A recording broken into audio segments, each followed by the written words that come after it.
Dear Asif sir, online class में आप सबका स्वागत है। आज के क्लास में कक्षा 10वीं गणित अध्याय 1 वास्तविक संख्या से लगभग 116 ऑब्जेक्टिव क्वेश्चन हल करेंगे। मैं एक बात बता दूं, जो छात्र इस अध्याय के सभी प्रश्नावली के सभी प्रश्नों को हल कर लिए हैं उनको आज का क्लास अच्छे से समझ में आ जाएगा। जो विद्यार्थी प्रश्नावली के प्रश्नों को हल नहीं किए हैं या उनका क्लास मिस हो गया है तो मैं उनसे यह कहूँगा कि वह पिछले क्लास को जरूर जाकर देखें। इस अध्याय पर 5 क्लास किए गए हैं। एक तो क्लास में इस अध्याय का इंट्रोडक्शन दिया गया है, 4 क्लास में चारों प्रश्नावली को हल किया गया है। एक एक प्रश्नावली के लिए अलग अलग क्लास किए गए हैं, तो टोटल कुल मिलाकर 5 क्लासेज होते हैं। मैं तो कहूँगा कि सबसे पहले आप जाकर उन 5 क्लास को अच्छे से स्टडी कर लें। अगर आप नहीं किए हैं, आपका छूट गया है, तो उसके बाद आकर आज का क्लास को देखेंगे जिसमें आपको लगभग 116 ऑब्जेक्टिव क्वेश्चन कराए जाएंगे। तो मुझे उम्मीद है कि आपको बात अच्छे से समझ में आएगी, नहीं तो कहीं थोड़ा बहुत परेशानी हो सकता है। तो पीछे जितने भी 5 क्लासेज हुए हैं उनका लिंक इस वीडियो के डिस्क्रिप्शन बॉक्स में मैं पिन कर दिया हूं, आप वहां से जाकर देख सकते हैं। तो चलिए आज का क्लास शुरू करते हैं। पहला प्रश्न में कह रहा है सह अभाज्य संख्याओं का मौसा होता है। इसका आंसर तो मुझे उम्मीद है सबको पता ही होगा। सह अभाज्य संख्याएं उन संख्याओं को कहते हैं जिसका मौसा 1 होता है। तो बस इसमें कुछ सोचना नहीं है, देख लेना है कौन सा ऑप्शन में 1 दिया हुआ है, तो ऑप्शन नंबर बी पर 1 है, इसका ऑप्शन नंबर बी सही है। ये सब जानते हैं, जिन 2 संख्याओं का या 2 से अधिक संख्याओं का मौसा 1 के बराबर आ जाए उनको सहअभाज्य संख्याएं कहते हैं। संख्याएं कुछ भी हो सकती है, अभाज्य भी हो सकती है, भाज्य हो सकती है, सम हो सकती है, विषम हो सकती है, बस उनका मौसा 1 आ जाना चाहिए। ऐसा नहीं है, कितने विद्यार्थी के माइंड में होगा कि भाई संख्याएं अभाज्य होनी चाहिए। नहीं, अभाज्य हो सकती है, भाज्य हो सकती है, सम हो सकती है, विषम हो सकती है, कोई भी संख्याएं हो सकती है, बस उनका मौसा 1 के बराबर आना चाहिए। एग्जाम्पल के लिए अगर हम समझें तो मान लीजिए 4 1 की संख्या है, उसके बाद में आप 9 ले सकते हैं। 4 और 9 अगर दोनों का आप मौसा निकालेंगे तो 1 आएगा, अतः 4 और 9 सहअभाज्य संख्याएं हैं। या फिर आप 5 ले लीजिए जो अभाज्य संख्या है, और एक भाज्य संख्या 9 ले लीजिए। 5 और 9 का भी मौसा निकालेंगे तो 1 ही आएगा, अतः 5 और 9 भी आपका सहअभाज्य संख्याएं हैं। तो कुल मिलाकर जिन 2 या 2 से अधिक संख्याओं का मौसा 1 होता है उसको सहअभाज्य संख्याएं कहते हैं। तो आपको याद रखना है कि सहअभाज्य संख्याओं का मौसा 1 के बराबर होता है, अतः इसका ऑप्शन नंबर बी सही है। दूसरा प्रश्न है, यदि 2 संख्याओं का गुणनफल 2166 है एवं उनका मौसा 19 है तो उनका लौसा होगा। पीछे के क्लास में आपको बताया गया है कि 2 संख्याएं दी गई हो या उनका गुणनफल दिया गया हो, मौसा दिया गया हो, लौसा निकालना हो, तो दोनों संख्याओं को गुणा करके मौसा से भाग कर देंगे, लौसा निकल जाएगा। जो पीछे के क्लास किए हैं मैं यहाँ पर अगर बता रहा हूँ तो आपको बात समझ में आ रही होगी। क्योंकि हम ऑब्जेक्टिव क्वेश्चन बना रहे हैं तो यहाँ पर हमें कोशिश करना है कि शॉर्ट कट करके हम आंसर निकालें, ट्रिकली हम यहाँ पर आंसर निकालें। ज़्यादा लंबा खींचेंगे तो फिर समय ज़्यादा लग जाएगा और ऑब्जेक्टिव क्वेश्चन के लिए ज़्यादा समय मिलता भी नहीं है। तो आपको करना क्या है, समझाने में मुझे समय लग रहा है लेकिन आपको बनाने में समय नहीं लगना चाहिए, आपको ट्रिकली और फास्ट बनाना है। तो यहाँ पर दोनों संख्याओं का गुणनफल दिया हुआ है 2166 और मौसा दिया हुआ है, तब क्या करेंगे, गुणनफल में मौसा से भाग कर देंगे, यानी कि 2166 में 19 से भाग कर देंगे, जो भागफल आएगा वही आपका लौसा हो जाएगा। तो आप यहाँ पर 2166 ऊपर कर दीजिए और नीचे लाकर 19 से इसमें भाग कर दीजिए। अब भाग आप करिएगा तो ये कटकर आपका 144 के बराबर हो जाएगा। अब देख लीजिए कौन सा ऑप्शन में 144 दिया हुआ है, वहां पर आप टिक कर दीजिए, तो आपका ऑप्शन नंबर सी यहाँ पर सही है। ठीक है, आगे बढ़िए। अगला प्रश्न आपका है, यदि a बराबर 2 पर पावर 3 गुना 3 पर पावर 5 और b बराबर 2 पर पावर 4 गुना 5 पर पावर 7 तब लौसा ए बी होगा। देखिए यहाँ पर ए और बी 2 संख्याएं दी गई हैं, ए और बी 2 संख्याएं हैं जिनका अभाज्य गुणनखंड दिया हुआ है। तो कह रहा है कि इसका लौसा क्या हो जाएगा, यानी कि अभाज्य गुणनखंड विधि द्वारा हम जैसे लौसा निकालते हैं वैसे हमको यहाँ पर निकाल देना। हम क्या करेंगे, ए और बी दोनों संख्याओं में देख लेना है कि कौन सा मतलब की संख्या या कौन सा अंक उभयनिष्ठ निकल रहा है, कॉमन निकल रहा है, उसको निकाल लेना है। अब बाकी जो कॉमन नहीं निकल रहा है उसको भी लिख लेना है और गुणा कर देना है, आंसर आ जाएगा। देखिए 2 पर पावर 3 है यहाँ पर और यहाँ पर 2 पर पावर 4 है, बी में 2 पर पावर 4 है। इसका मतलब ए के अभाज्य गुणनखंड में 2 3 बार आया है और बी के अभाज्य गुणनखंड में 2 3 बार आया है। तो 2 को तो हम 3 बार यहाँ पर लिखेंगे, देखिए नीचे यहाँ पर विवरण में लिखा गया 2 को 3 बार लिखा गया। ठीक है, अब बी के अभाज्य गुणनखंड में 2 एक बार एक्स्ट्रा आ गया क्योंकि 4 बार आया है और यहाँ पर 3 बार आया है, तो 3 3 तो दोनों में से कॉमन निकल गया। अब रहा 1 2, तो उसको भी लाकर आपको यहाँ पर लिख देना है। अब देखिए ए के अभाज्य गुणनखंड में बी शामिल है और बी के अभाज्य गुणनखंड में 5 शामिल है, सॉरी ए के अभाज्य गुणनखंड में 5 शामिल है और बी के अभाज्य गुणनखंड में 5 शामिल है। तो अब 5 को भी यहां से कॉमन लेकर आएंगे और यहां पर लिख लेंगे। अब ए के अभाज्य गुणनखंड में 3 है लेकिन बी के अभाज्य गुणनखंड में 3 नहीं है, जो कॉमन जिसका कॉमन नहीं हो रहा है, वो वैनिश नहीं निकल रहा है, लॉसम में उसको भी लाकर गुना कर दिया जाता है। ये सब आप जानते हैं। ए के अभाज्य गुणनखंड में 7 नहीं है, बी के अभाज्य गुणनखंड में 7 है, उसको भी लेकर आइए, गुना कीजिए। अब जल्दी से इसको गुना कर दीजिए। 2 दूना 4, दूना 8, दूना 16, 5 80 और 80 तिरका 240, 240 में 7 से गुना करेंगे तो 1680 हो जाएगा। अब आपको देखना है कि 1680 कौन सा ऑप्शन में है, वही ऑप्शन आपका सही हो जाएगा। तो ये ऑप्शन नंबर डी पर है, 1680 ऑप्शन नंबर डी पर है, यानी कि इसमें ऑप्शन नंबर डी सही है। आपको ऑप्शन को नहीं रखना है, हो सकता है कि 1680 ऑप्शन नंबर ए पर लाकर सेट कर दे, सी पर सेट कर दे, बी पर सेट कर दे। आपको मतलब कि बनाना है, आपका जो कैलकुलेशन है फास्ट होना चाहिए। कोशिश करना है कि एक क्वेश्चन को आप 30 सेकंड में बना लें, ठीक है। आगे चलिए, अगला प्रश्न आपका जो है 4 है, कह रहा है कि यदि m एक धनात्मक पूर्णांक है तो धनात्मक विषम पूर्णांक का रूप होगा। m एक धनात्मक पूर्णांक है तो धनात्मक विषम पूर्णांक का रूप होगा। देखिए विषम पूर्णांक का रूप क्या होता है, धनात्मक विषम पूर्णांक का रूप क्या होता है, मैं यहाँ पे बता दूं। देखिए एज जनरली जो होता है आपका 2m+1 का होता है या आपका 4m+1 का हो सकता है, 6m+1 का हो सकता है। इसको हम लोग सिद्ध भी करके आए हैं, यानी कि लास्ट में जो आपका जोड़ है 1 होना चाहिए या फिर कोई अन्य विषम संख्या होना चाहिए। तो आपको देख लेना है कि ऐसा कौन सा ऑप्शन में है। तो ऑप्शन नंबर ए में 4m+2 है, आपका लास्ट में भी आपका सम संख्या जुट रहा है और गुना के रूप में भी आपका सम संख्या है, अतः ये तो होगा नहीं। Option number B, option number A गलत हो जाता है यहाँ पर। ऑप्शन नंबर बी, यहाँ पर भी 4m+4 है, ये भी नहीं होगा, ये सम संख्या का रूप है। ऑप्शन नंबर सी को देखिए, यहाँ पर 4m+1 है, सम संख्या से गुना तो हो रहा है लेकिन बाद में आकर एक विषम संख्या जोड़ दिया जा रहा है, इसलिए यही आपका विषम संख्या का समान रूप है। आपको याद रखना है समान रूप को 2m+1 या 4m+1 के रूप में होता है। लास्ट में आपको कोई भी विषम संख्या जुड़ रहा होना चाहिए, ठीक है। तो इसलिए इसका ऑप्शन नंबर आपका सी सही है, बाकी सब ऑप्शन इसका गलत है। तो ऑप्शन नंबर सी पर आपको टिक कर देना है या इसको आपको जो भी OMR शीट में ब्लैक कर देना है, काला कर देना है। अब चलिए क्वेश्चन नंबर 5 पर, निम्नलिखित में कौन सी अभाज्य संख्या है। तो अब देख लीजिए कौन सी अभाज्य संख्या है। 27 तो है नहीं क्योंकि 3 से भाग लग जाएगा, 9 से भाग लग जाएगा। 35 भी नहीं है, आपका 7 से या 5 से इसमें भाग लग जाएगा तो ये भी सही नहीं है। और आपका 13 देखिए अभाज्य संख्या है, लगता है कि यही हो सकता है। डी नंबर देखते हैं, डी नंबर में 2 से भाग लग जाएगा, 4 से भाग लग जाएगा। तो जो संख्या सिर्फ खुद से और एक से डिवाइड होती है, किसी और संख्या से डिवाइड नहीं होती है, वही अभाज्य संख्या कहलाती है। तो इसमें आपका ऑप्शन नंबर सी सही है। अगला प्रश्न में चलिए, प्रश्न संख्या 6 पर, निम्नलिखित में कौन सा अपरिमेय संख्या है। देख लेना है कौन सा इसमें अपरिमेय संख्या है। अपरिमेय संख्या के बारे में तो आप पढ़े हैं, √17, आपका जो 100, √4, √16+25। तो देखिए √100 का तो हो जाएगा 10 एक परिमेय संख्या है, ये तो होगा नहीं। आपका √4 का हो जाता है 2, ये भी आपका परिमेय संख्या है। अब 16 और 25 का यहाँ पर रूट है, तो √16 का हो जाता है आपका 4 प्लस और √25 का हो जाता है 5। जब इसको जोड़िएगा तो यहाँ पर आपका आंसर होगा 9, और 9 क्या है, एक परिमेय संख्या है। कोई भी प्राकृतिक संख्या आए, पूर्ण संख्या आए या पूर्णांक संख्या आए, और सबके साथ परिमेय संख्या होती है। अब √17 इसका जो है पूरा वर्गमूल नहीं निकलेगा, यही हमारा ऑप्शन सही है, यानी कि इसमें आपका ऑप्शन नंबर ए सही है।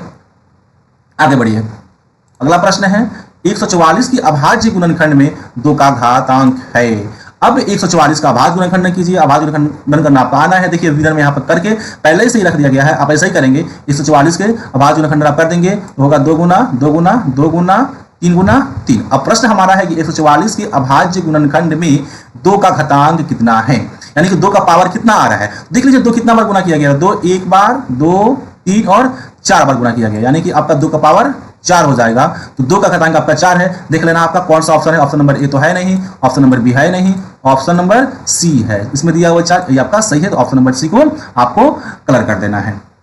अगला प्रश्न आपका है 8, निम्नलिखित में कौन सा परिमेय संख्या है। देखिए इसमें कौन सा परिमेय संख्या, किसको p/q के रूप में लिख सकते हैं। तो देखिए ये रूट के अंदर दिया हुआ, तो 1 का जो है आपका वर्गमूल कितना होता है, 1 ही हो जाएगा, और 144 का आपका 12 हो जाता है, 12 बराबर 144। ये तो आपका परिमेय संख्या हो गया, ये आपका गलत है।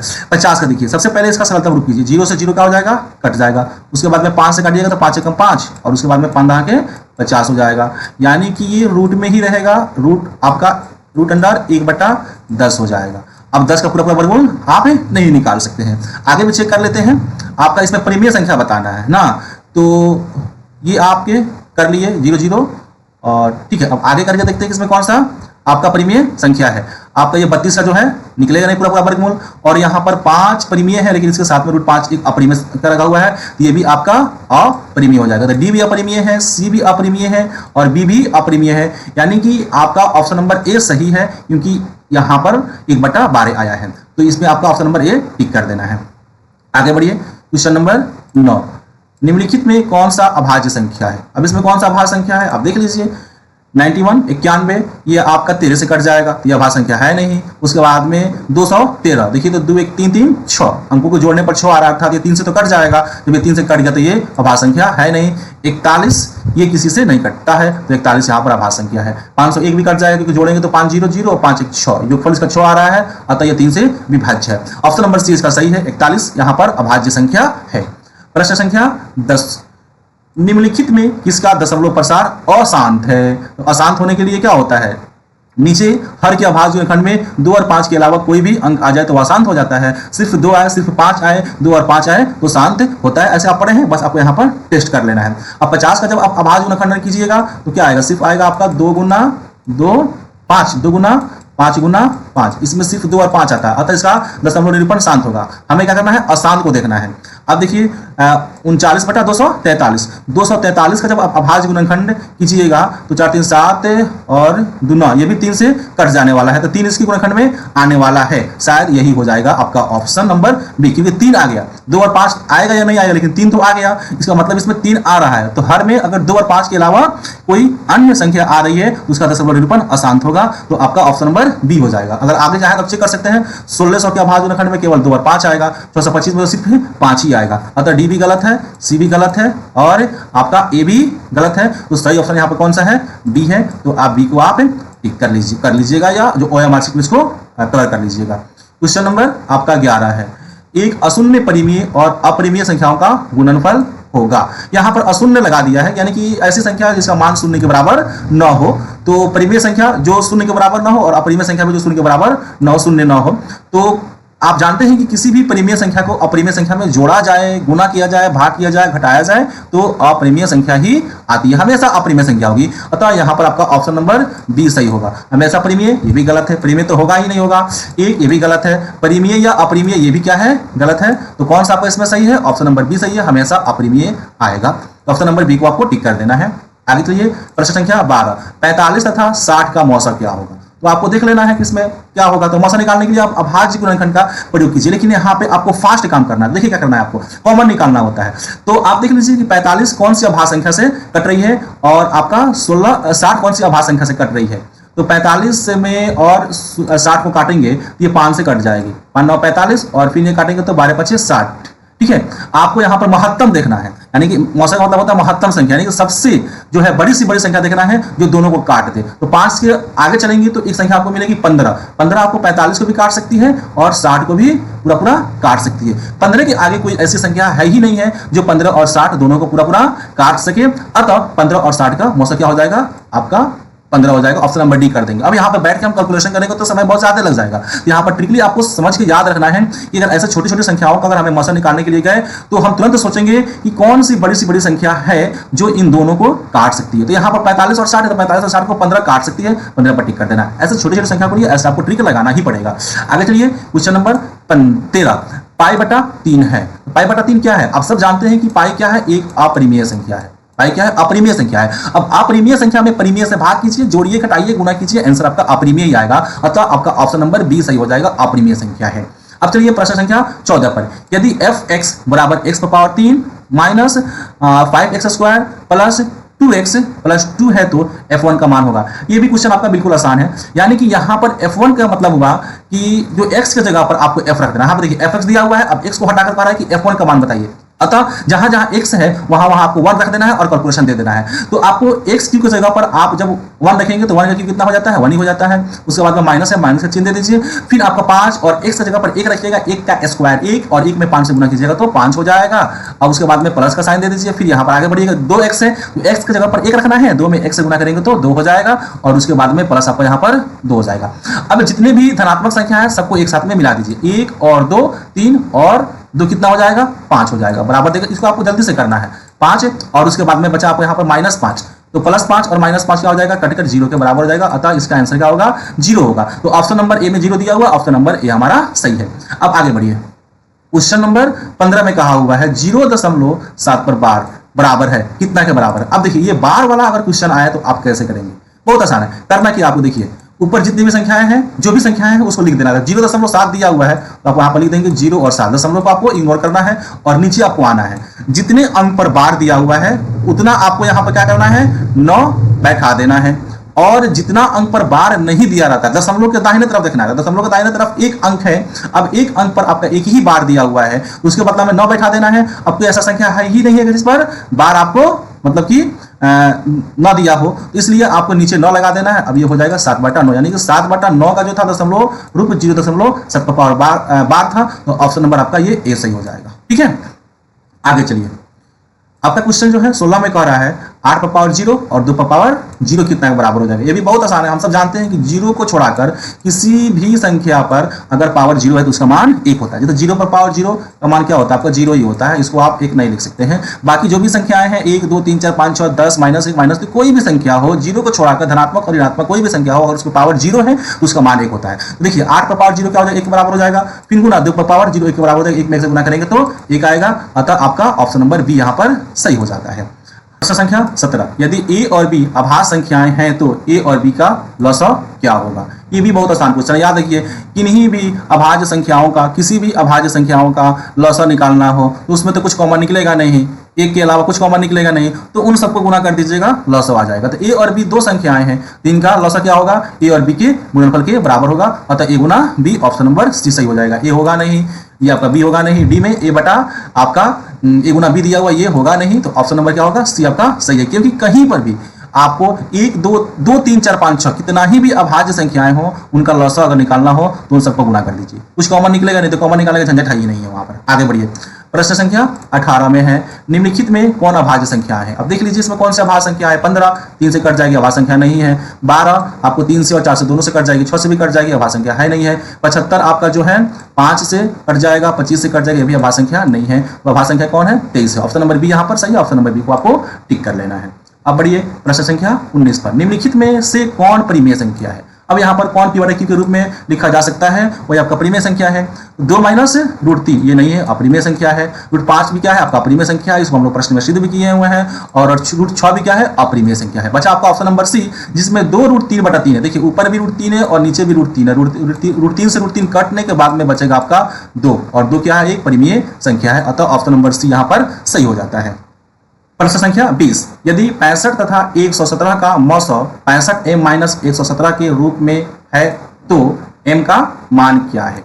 ये भी क्वेश्चन क्या है, बहुत ही आसान है। कह रहा है कि 65 तथा 117 का मौसम आपका 65m-117 के बराबर है, तो m का मान निकालना है। तो आपको करना क्या है, यहाँ पर देखिए सबसे पहले तो आपको 65 और 117 का फुटाक दे आपको एचसीएफ निकालना है, मौसम निकालना है, ट्रिकली निकालना है। देखिए 65 और 117 का मौसम कौन हो जाएगा, देख लीजिए कि 65 और 17 को काटने वाली वो महत्तम संख्याएं कौन है। तो मेरे ख्याल से आपका जो है 13 है, 13 के बाद कोई भी ऐसी संख्या नहीं आएगी जो 65 और 117 दोनों को साथ साथ में काट दे। 13 65 को भी काट देगी और 117 65 को 117 को भी 13 काट देगी। यहाँ पर 65 और 117 का जो है मौसम आपका 13 हो। देखिए विवरण में लिख भी दिया गया है, इसलिए 65 117 बराबर 13, दोनों का मौसम आपको सबसे पहले निकाल लेना है। अब क्या करना है, दिया हुआ है कि इन दोनों का मौसम 65m-117 के बराबर है, तो ये भी मौसम है और ये 13 भी मौसम है, अतः 13 बराबर हो जाएगा 65m-117 के। ठीक है, अब उसी चीज को देखिए यहाँ पर लिखकर समझाया गया, 65m-117 बराबर 13, ये यहाँ पर 65m-117 बराबर 13 ऐसे कर देना है। अब इसको आगे जब बढ़ाइएगा, हल कीजिएगा, समीकरण के जैसे हल कीजिएगा तो 65m हो जाएगा बराबर, अब 117 इधर आएगा तो यहाँ पर जुड़ जाएगा। अब इसको हल कर लेना है, अब हल करने के बाद में आपको इसको आगे बढ़ाना है। तो 65m बराबर क्या हो जाएगा, 117 में 13 को जोड़िएगा तो कितना हो जाएगा, 130 हो जाएगा। अब आपका यहाँ पे मैं बना ही देता हूँ, ठीक है। अब यहाँ पर आपका 65 ये m हो जाएगा, तो 65m बराबर, अब ये 13 और 117 को जोड़ेंगे तो आपका 130 होगा। अब यहाँ पर m का वैल्यू निकालना है, तो m बराबर कितना हो जाएगा, 65 से कट जाएगा 2 बार में, 65 दूना 130, 2 के बराबर हो जाएगा। ऑप्शन नंबर क्या है इसका? बी सही है। तो समझे है ना, सबसे पहले आपको 65 और 117 का मौसा निकाल लेना था। जो 13 आया तो 13 मौसा है और इसका जो है मौसा कह रहा है कि 65m माइनस 117 के रूप में है। तो 13 बराबर इतना करके और उसका समीकरण यहाँ पर निकाला गया है, वैसे निकाल लीजिएगा तो 2 आएगा। तो ऑप्शन नंबर यहाँ पर 2 सही हो जाएगा। जितना फास्ट आप कैलकुलेशन कर सकते हैं बेहतर होगा। अब आपका है प्रश्न संख्या 21, 20, 10 और 2। 20, 10 और 2 के लौसा और मौसा का अनुपात होगा। 2, 10, 20, मैंने 20, 2, 10 कर दिया, कोई बात नहीं, संख्या तो वही है। इनका लौसा और मौसा का अनुपात निकालना है। तो सबसे पहले क्या करना है, आपको तुरंत इसका लौसा निकाल देना है। तो लौसा देखिए कैसे आप फास्ट निकालिएगा। तो लौसा में क्या होता है, लौसा निकालने में देखना है कौन दोनों में कॉमन है, उसको निकाल लेना। तो ये भी 2 से कट जाएगा, ये भी 2 से कटेगा, तो यहाँ पर ये 5 हो जाएगा, और जब ये 2 से कटेगा तो 10 हो जाएगा। अर्थात दोनों तीनों में 2 शामिल है, तो 2 को आपको कॉमन निकाल लेना है। ये तो कट कर 1 हो गया है, अब इससे कहानी खत्म। अब इसमें देखना 5 और 10, अब इसमें क्या कॉमन है उसको भी बाहर निकाल लेना है। तो 5 एकम 5, 5 दूना 10, 5 दोनों में कॉमन था, अब उसको भी निकाल कर यहाँ पर लाकर लिख लीजिए। लौसा में देखिए सब में कॉमन निकले उसको भी निकाल लेना होता है बाहर, या 2 में कॉमन निकले उसको भी बाहर निकाल लेना होता है, जैसे यहाँ पर निकला। अब उसके बाद में यहाँ पर भी 1 हो गया, यहाँ पर भी 1 हो गया, यहाँ पर बच गया आपका 2 से लाकर आप यहाँ पर गुना कर दीजिए। गुना कीजिएगा तो कितना हो जाएगा, 2 5 10 दूना 20, यानी कि एलसीएम आपका 20 निकल गया। अब निकालना है इसका आपका मौसा, एचसीएफ निकालना है। तो एचसीएफ क्या होगा, जो तीनों को डिवाइड कर दे, वो महत्तम संख्या जो तीनों को पूरा डिवाइड कर दे। तो 2 को डिवाइड कर देगा, फिर 10 को भी 2 डिवाइड कर देगा, और 120 को भी 2 डिवाइड कर देगा। तो 2, 10, 20 का मौसा क्या हो जाएगा आपका 2 हो जाएगा। तो अब 20 और 2 का अनुपात निकालना है। तो अनुपात क्या होता है, बटा के रूप को कहते हैं। तो 2 बटा आपको 20 कर देना है। अब इसको काट दीजिए, 2 एकम 2 और 2 यहाँ के 20, अतः 10 बटा 1 इसका आंसर हो जाएगा। जब इसको अनुपात के रूप में बदलेंगे तो हो जाएगा 10 अनुपात 1। अब देख लीजिए 10 अनुपात 1 कौन सा ऑप्शन में दिया हुआ है, तो ऑप्शन नंबर बी पर दिया हुआ है 10 अनुपात 1। ऑप्शन नंबर बी को आपको टिक कर देना है। प्रश्न संख्या 22, सबसे छोटी अभाज्य संख्या और सबसे छोटी भाज्य संख्या और छोटी अभाज्य संख्या का मौसा कितना होगा। ये भी प्रश्न बहुत आसान है। सबसे छोटी भाज्य संख्या, तो सबसे छोटी भाज्य संख्या कौन होती है, 4 होती है। और सबसे छोटी अभाज्य संख्या, तो सबसे छोटी अभाज्य संख्या कौन होती है, तो 2 होती है। अब इन दोनों का मौसा निकालिए, इन दोनों का मौसा कितना हो जाएगा, 2 हो जाएगा, क्योंकि इन दोनों को कौन सी संख्या काट सकती है, 2 काट सकती है। 2 के अलावा इन दोनों को ऐसी कोई भी संख्या नहीं है कि काट सकती है, अतः इनका मौसा 2 हो जाएगा। ऑप्शन नंबर बी सही हो जाएगा। मौसा का मतलब आप अच्छे से समझ लीजिए, जिन संख्याओं का हम मौसा निकालते हैं इसका मतलब होता है कि एक ऐसी महत्तम संख्या, एक ऐसी बड़ी संख्या जो उन सभी संख्याओं को पूर्णतः विभाजित कर दे, वही मौसा कहलाती है। ठीक है ना, तो ये आपको याद रखना है, शॉर्टकट बनाने के लिए आपके लिए बेहतर रहेगा। आगे बढ़िए, प्रश्न संख्या 23, 2 लगातार संख्याओं का मौसा क्या होगा। किन्हीं भी 2 लगातार संख्याओं का मौसा क्या होता है, 1 होता है। तो ऑप्शन नंबर बी को टिक कर देना है। इसमें कुछ कैलकुलेशन देना ही है, लेकिन फिर भी आप समझना चाहते हैं तो समझ लीजिए। मान लीजिए कि 4 है और 5 है। अब 4 और 5 का मौसा निकाल के देखिए, मौसा निकालना आता है आपको, एक ही आएगा। किसी भी 2 संख्या को ले सकते हैं आप, 105 और 106 को ले सकते हैं। कोई भी लगातार 2 संख्याएं ले लीजिए और मौसा निकालिए, आप देखिए एक ही आएगा। तो ऑप्शन नंबर बी इसका सही आंसर हो जाएगा। आगे बढ़िए, ऑप्शन नंबर 24, क्वेश्चन नंबर 24 है, 5005 के कितने अभाज्य गुणनखंड है। बस आपको 5005 का अभाज्य गुणनखंडन कर देना है। तो 5005 देखिए यहाँ पर अभाज्य गुणनखंडन किया गया है, तो 5 गुना 7 गुना 11 गुना 13 आया है। आप अपना अभाज्य गुणनखंडन करके देख लेंगे, इतना ही आएगा। अब इसमें कितनी मतलब कि गुणनखंडन के रूप में है, तो 5, 7, 11 और 13 गिनिए तो कितना होता है, 4 होता है ना, तो 4 पर टिक कर देना है। नहीं, 5005 कितने अभाज्य गुणनखंडन है, 5005 के 4 अभाज्य गुणनखंडन है। ऑप्शन नंबर बी सही है यहाँ पर। प्रश्न संख्या 25, कितने 2 अंकों की संख्या 3 से विभाज्य है। देखिए ये प्रश्न बहुत इंपॉर्टेंट है। 2 अंकों की कितनी संख्याएं हैं जो 3 से विभाज्य है। इसके लिए आपको एक ट्रिक याद रखना है कि 2 अंकों की संख्या कह रहा है, तो 2 अंकों में देखना है कि सबसे छोटी कौन सी संख्या है जो 3 से पूर्णतः विभाजित हो जाएगी। तो 2 अंकों में सबसे छोटी संख्या आपको 12 है। 2 अंकों में 12 है सबसे छोटी संख्या जो 3 से विभाजित हो जाएगी। अब 12 से छोटी संख्या आपको 2 अंकों में 11 है और 10 है, तो 3 से कटेगी नहीं, अतः 2 से कटने वाली सबसे छोटी संख्या आपको 12 हो गई। अब यहां से आगे बढ़िए, अब 2 अंकों में 3 से विभाजित होने वाली सबसे बड़ी संख्या लेना है। तो सबसे बड़ी संख्या आपको 99 हो जाएगी। 99 2 अंकों में सबसे बड़ी संख्या है जो 3 से विभाजित हो जाएगी। तो आपको क्या करना है, जिससे भी विभाजित करने की बात करें, यहाँ पर 3 से कहा है, कहीं 4 से भी कह सकता है, 5 से भी कह सकता है, तो उससे विभाजित होने वाली सबसे छोटी संख्या को लिख लेना है और उसके बाद बड़ी संख्या को लिख लेना है। ठीक है, अब इन दोनों संख्याओं का अंतर कर दीजिए, मतलब घटा दीजिए। जैसे कि 99 में से आप 12 को घटा दीजिए, तो घटाने के बाद में कितना आएगा, 9 में से 2 जाएगा तो 7 और 9 में से 1 जाएगा तो 8 हो जाएगा। अब जो भी रिजल्ट आएगा आपको क्या करना है, 3 से भाग कर देना है। इसमें 3 से भाग कर देना है, मतलब कि जिससे विभाजित होने की बात कही गई है। 3 से कहेगी तो 3 से विभाजित करना है, अगर 4 से कही जाएगी तो 4 से करना है, 5 से कही जाएगी तो 5 से करना है। तो यहाँ पे 3 से विभाजित कही गई है, तो बड़ी संख्या और छोटी संख्या को घटाना है और 3 से विभाजित कर देना है। देखना है कितना आ रहा है, 3 दूना आपका 6 हो जाएगा, 3 नवा 27, जो भी भागफल आएगा उसमें एक आपको ऐड कर देना है। तो 29 में जब एक ऐड कीजिएगा तो कितना हो जाएगा आपका 30 हो जाएगा। अतः 3 से विभाजित होने वाली 2 अंकों की 30 संख्याएं हैं, तो ऑप्शन नंबर आपका यहाँ पर 20 सही हो जाएगा। इस बात को आप अच्छे से समझ लीजिए, ठीक है। आगे बढ़िए।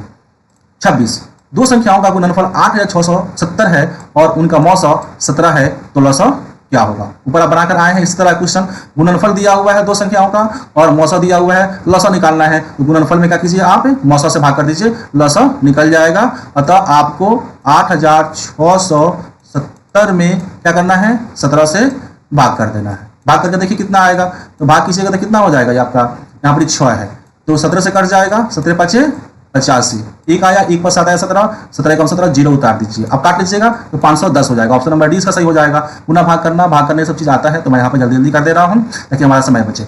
बाकी तो बातें आपको समझ में आ रही है। प्रश्न संख्या 27 से 6, 8, 22 का लौसा और मौसा का अनुपात क्या होगा। फिर आपको लौसा और मौसा निकालना है 6 और 8 का। तो फिर बताया लौसा निकालने के लिए आपको क्या करना है, जो कॉमन है तीनों में निकाल दीजिए। तो कॉमन का मतलब कौन सी छोटी संख्या है जो तीनों को काट रही है, तो 2 से स्टार्ट करते हैं। 2 इसको भी काट देगी, 2 तिहाई 6, फिर इसको भी काट देगी, 2 चौका 8, इसको भी काट देगी, 2 11 12, यानी कि 2 तीनों में कॉमन, उसको आप बाहर कर लीजिए, यानी कि लिख लीजिए। अब देखिए जो बचा हुआ है इसको कौन काट सकता है, 3 4 11, इन तीनों को एक साथ में कोई नहीं काट सकता है, तीनों अलग अलग है। तो अब कॉमन नहीं निकल रहा है तो इन तीनों को लेकर आज गुना कर दीजिए, 3 गुना 4 गुना 11 कर दीजिए। अब गुना करके देख लीजिए कितना आ रहा है, 2 तिहाई 6 और 6 चौका 24, और 24 में 11 से गुना करेंगे तो आपका हो जाएगा 264 आप यहाँ पर लिख लीजिए। अब करना है इसका मौसा, मौसा निकाल लीजिए। तो हाईएस्ट कॉमन फैक्टर, जो मतलब कि हाईएस्ट जो आपका कॉमन फैक्टर होगा, मतलब कि वह बड़ी से बड़ी संख्या जो तीनों में कॉमन आ जाए, तो कौन है, 2 है। 2 से 6 कट जाएगा, 8 भी कट जाएगा, 22 भी कट जाएगा। 2 से कोई बड़ी संख्या है ही नहीं है जो तीनों को विभाजित कर दे, अतः इसका आपका मौसा हो जाएगा 2। अब अनुपात निकालना है मतलब बटा कर देना है। तो जिसको पहले कहा है उसको ऊपर रखते हैं, लौसा पहले कहा है तो ऊपर रखेंगे और मौसा बाद में कहा है तो नीचे रखेंगे। तो मौसा 2 आ रहा है, नीचे रख देंगे, मतलब सरल रूप में कर देंगे, 2 एकम 2, इसको करेंगे तो 2 एकम 2, 2 तिहाई 6, 2 दूना 4। अतः यहाँ पर 132/2 होगा, 132/1, सॉरी 2 नहीं होगा, यहाँ पर 132/1 होगा। 132/1 देख लेना है, ऑप्शन नंबर ए पर है, ऑप्शन नंबर ए को आप टिक कर लीजिए, ठीक है। अब चलिए प्रश्न संख्या 28 पर, 96 का अभाज्य गुणनखंड क्या होगा।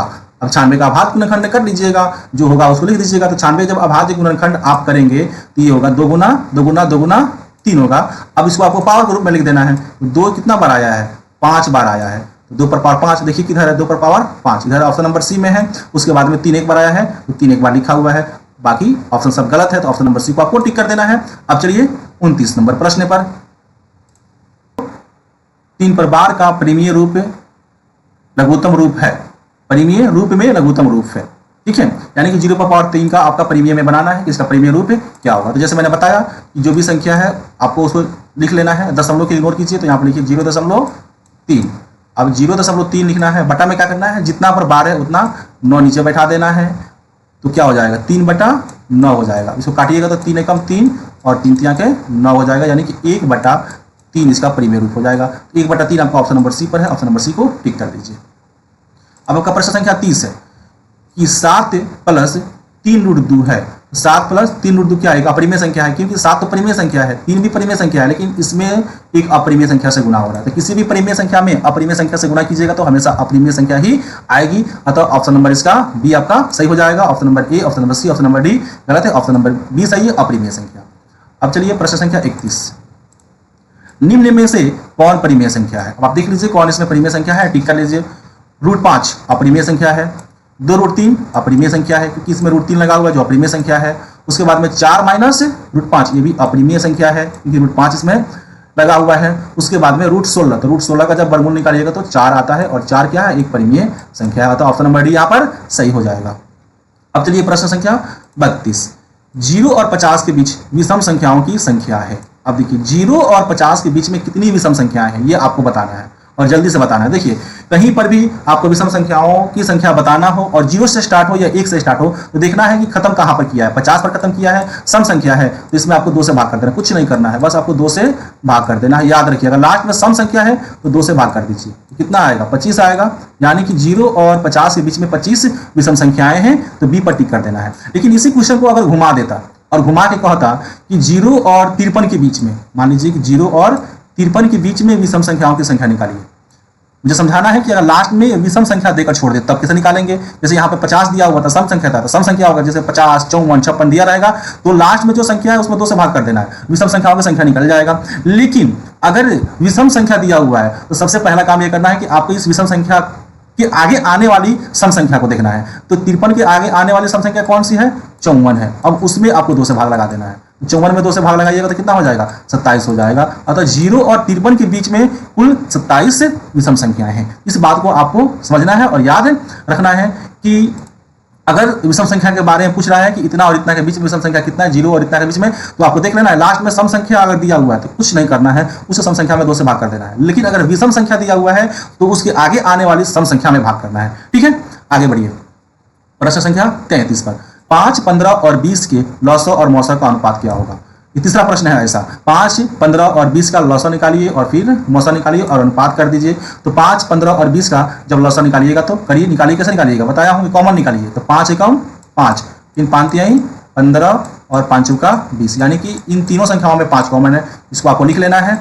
फिर देखना है कि और कुछ कॉमन निकल रहा है, नहीं, यहाँ पर 1 है, यहाँ पर क्या है 3 है और यहाँ पर क्या है 4 है, कुछ कॉमन नहीं निकलेगा तो 3 को लाकर यहाँ पर गुना कर देना है। 1 को गुना कीजिए तो मत गुना कीजिए, कोई फर्क नहीं पड़ने वाला है, 4 को लाकर गुना कर दीजिए। अब गुना कीजिएगा तो 5 15 चौका 60, तो मौसौ कितना हो गया, लौसौ कितना हो गया 60 हो गया। अब मौसौ निकालना है तो मौसौ हाईएस्ट कॉमन फैक्टर, तो इन तीनों का जो है हाईएस्ट कॉमन फैक्टर क्या हो रहा है, 5 एकम 5, 5 3 15 और 5 का 20, 5 से तीनों कट जा रहा है। अब 5 से बड़ी कोई संख्या नहीं है जो इन तीनों को काट दे, अतः 5 आपका मौसौ हो जाएगा। तो मौसौ, लौसौ और मौसौ, पहले नाम लिया लौसौ ऊपर रख दीजिए, बाद में मौसौ कहाँ है, मौसौ को नीचे रख दीजिए। अब इसका सरलतम रूप लिख दीजिए, तो 5 से आपका 60 कट जाएगा, 5 एकम 5 और ये 60 कटेगा 12 तो आपका ये हो गया 12/1, मतलब 12:1। 12 अनुपात कहाँ पर है, ऑप्शन ए में नहीं है, ऑप्शन बी में नहीं है, ऑप्शन सी में नहीं है, ऑप्शन डी पर दिया हुआ, ऑप्शन डी पर टिक कर दीजिए। अगला प्रश्न हमारा है 34, निम्न में कौन अपरिमेय संख्या है। अपरिमेय संख्या पर टिक कर देना है। आपका जो अपरिमेय नहीं है, सॉरी अपरिमेय नहीं है, अपरिमेय नहीं है मतलब परिमेय संख्या को देखना कौन परिमेय संख्या है। 10 अपरिमेय है, 24 भी आपका अपरिमेय है, रूट में फंसाया हुआ है। उसके बाद में आपका रूट 35 भी अपरिमेय है, रूट 21 अपरिमेय नहीं है, क्योंकि रूट 21 का होता है 11 और 11 क्या होता है, एक परिमेय संख्या होता है। और ऑप्शन नंबर डी आपका सही हो जाएगा।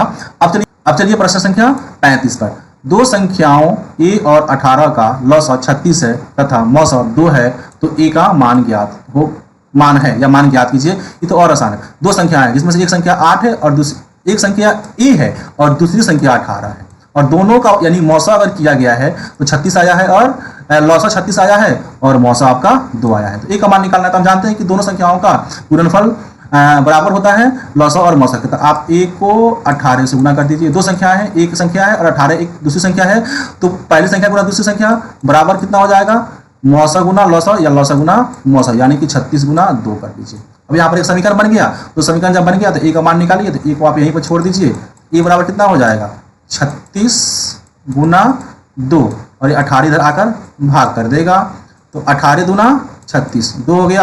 अब यहाँ पर 2 गुना 2 बराबर कितना हो जाएगा 4 हो जाएगा, अतः a का मान 4 होगा। तो ऑप्शन नंबर कौन सा है जो 4 के बराबर है, तो ऑप्शन नंबर आपका देखिए तो कौन सा है, a नहीं है, b नहीं है और आपका d नहीं है, तो ऑप्शन नंबर सी में 4 दिया हुआ, 4 आपका सही हो जाएगा।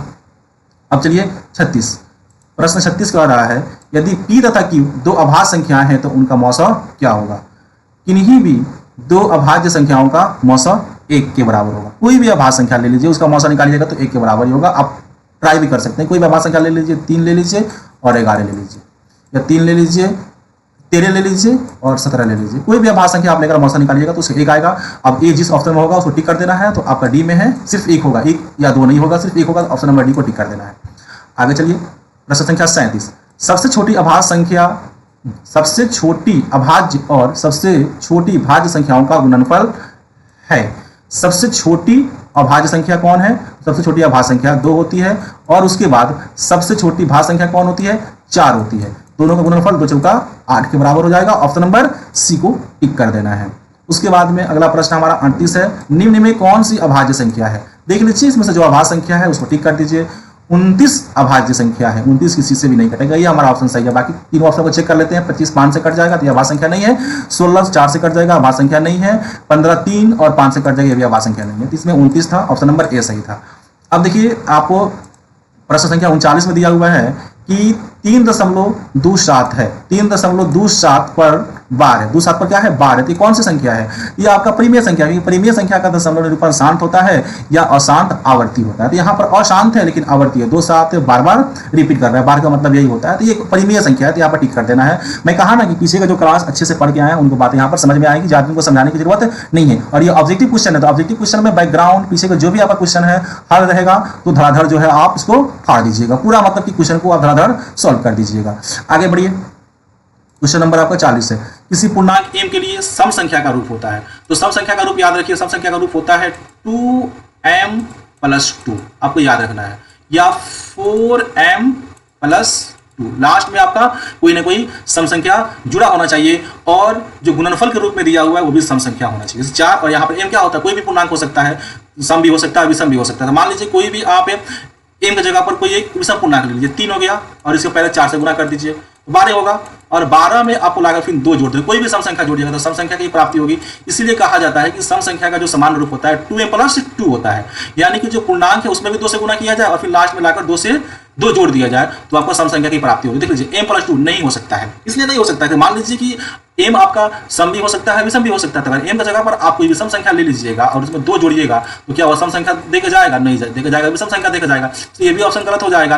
2m + तो n होगा नहीं। अगर किसी भी सम संख्या में अगर आप लाकर 1 जोड़ देते हैं तो वह विषम संख्या बन जाएगा। तो ये तो बिल्कुल गलत है, ये दिख ही रहा है। आगे आइए, 2m ये हो सकता है क्योंकि सम संख्या के साथ में सम संख्या से गुना करेंगे तो भी समय मिलेगा, सम को विषम में गुना करेंगे तो भी आपको समय मिलेगा। अब m की जगह पर आप सम रखिए तो चाहे विषम रखिए, तो अब 2 से गुना कर रहे हैं, एक सम संख्या से गुना कर रहे हैं, तो इसका रिजल्ट हमेशा सम संख्या आएगा। अतः 2m हो जाएगा, या 2m + 2 दिया रहता तो वो भी सही हो जाता, 2m + 4 दिया रहता तो भी सही हो जाता। 2m - 1 नहीं होगा, इसलिए नहीं होगा क्योंकि मान लीजिए कि आपका 2m को गुना करने पर अगर एक सम संख्या आ गया इत्तेफाक से तो 6 आ गया, कोई भी सम संख्या आ सकता है।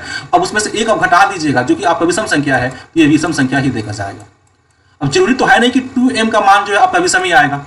अगर विषम आएगा तब तो ठीक है, अगर विषम मान लीजिए 5 आया तो उसमें से अगर 1 घटा देंगे तो 4 आपका सम संख्या की प्राप्ति हो जाएगी। लेकिन ये तो जरूरी तो नहीं है ना कि विषम ही आएगा, सम भी तो आ सकता है ना। अतः ये भी गलत है। आपको ऐसे देखना है कि सम आए या विषम आए, लेकिन गुना करने पर क्या हो जाए, जोड़ने पर क्या हो जाए, हमारा सम ही आए। जैसे कि ऑप्शन नंबर सी आपका सही था। m का मान कुछ भी रख लीजिए, 2 से गुना कीजिएगा तो आपको सम ही आएगा। विषम रखिए चाहे सम रखिए, m का मान गुना करने पर सम ही आएगा। अतः आपको सम संख्या का समान रूप 2m होता है। अब याद रखिएगा, 2m या 2m + 2, 2m + 4, 2m + 6, 4m, 4m + 2, 4m + 4, कुछ भी हो, गुना में भी 2 और जोड़ में भी 2, मतलब कि गुना में भी सम संख्या और जोड़ में भी सम संख्या होना चाहिए। आगे चलिए, प्रश्न संख्या 41 पर, निम्न में से कौन सा अपरिमेय नहीं है? कौन सा अपरिमेय नहीं है, यानी कि परिमेय संख्या हमको देखना है।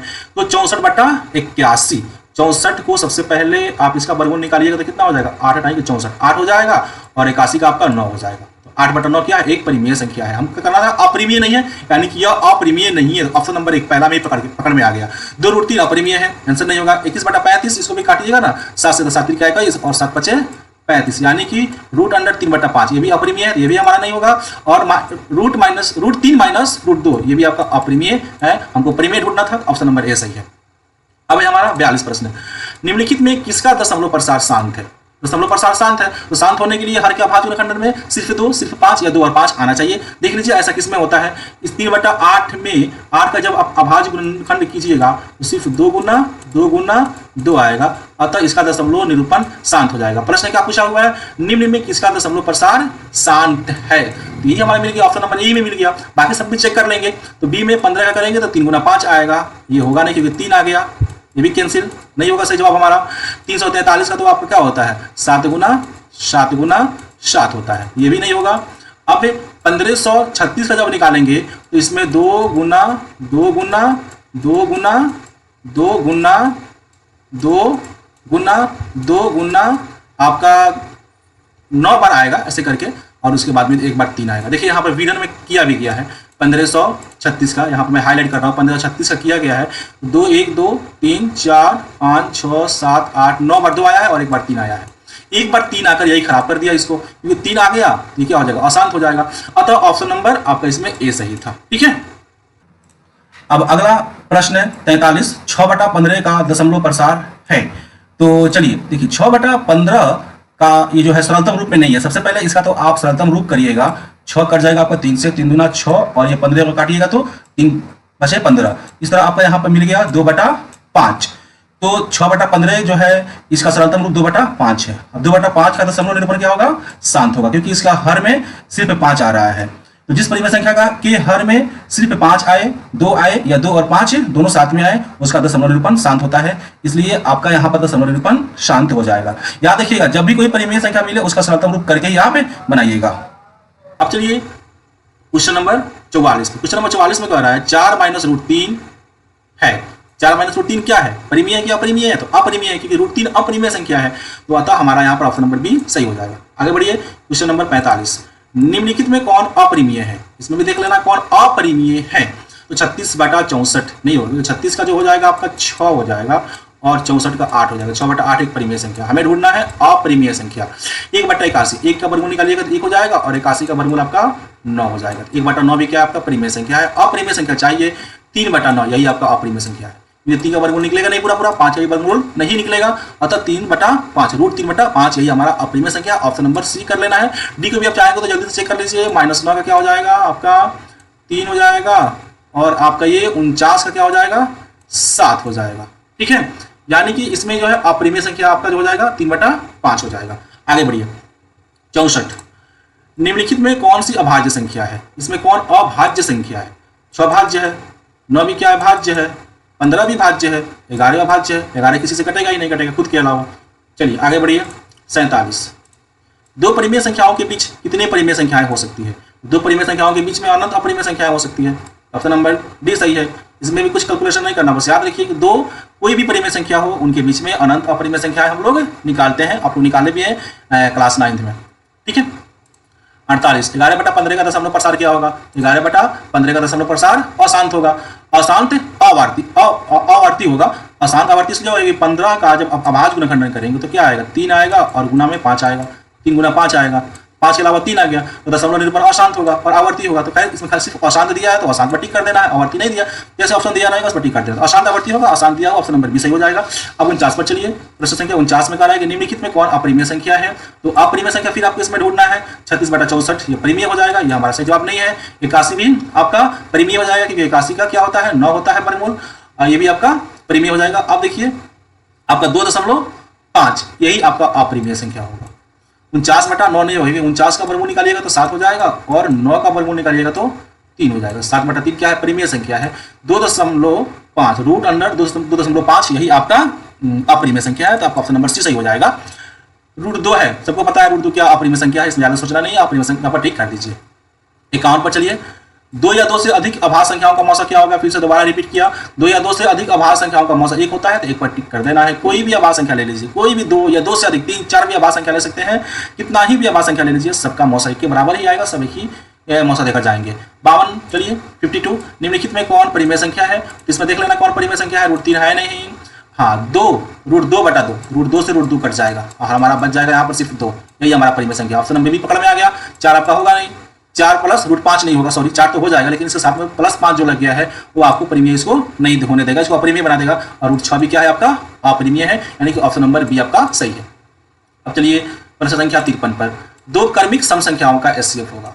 2 क्रमिक मतलब लगातार, 2 लगातार सम संख्याओं का एचसीएफ 2 होता है। ऑप्शन नंबर 20 में सही है। किन्हीं भी 2 सम संख्याओं को उठाइए और मौसा निकालिए। 400 का निकालिए, 6 8 को निकालिए, 10 12 का निकालिए, 16 और 18 का निकालिए। किन्हीं भी 2 संख्याओं का मौसा निकालकर आप देखिए आपका 2 ही आएगा। आगे बढ़िए, 54 किसी धनात्मक पूर्णांक a तथा b के लिए ए बी का मौसा गुना ए बी का लसा निम्नलिखित में किसके बराबर होता है? ये किसको पता नहीं है, जो सबको पता है कि किन्हीं भी 2 संख्याओं का मौसा गुना लसा बराबर होता है उन 2 संख्याओं के गुणनफल के बराबर।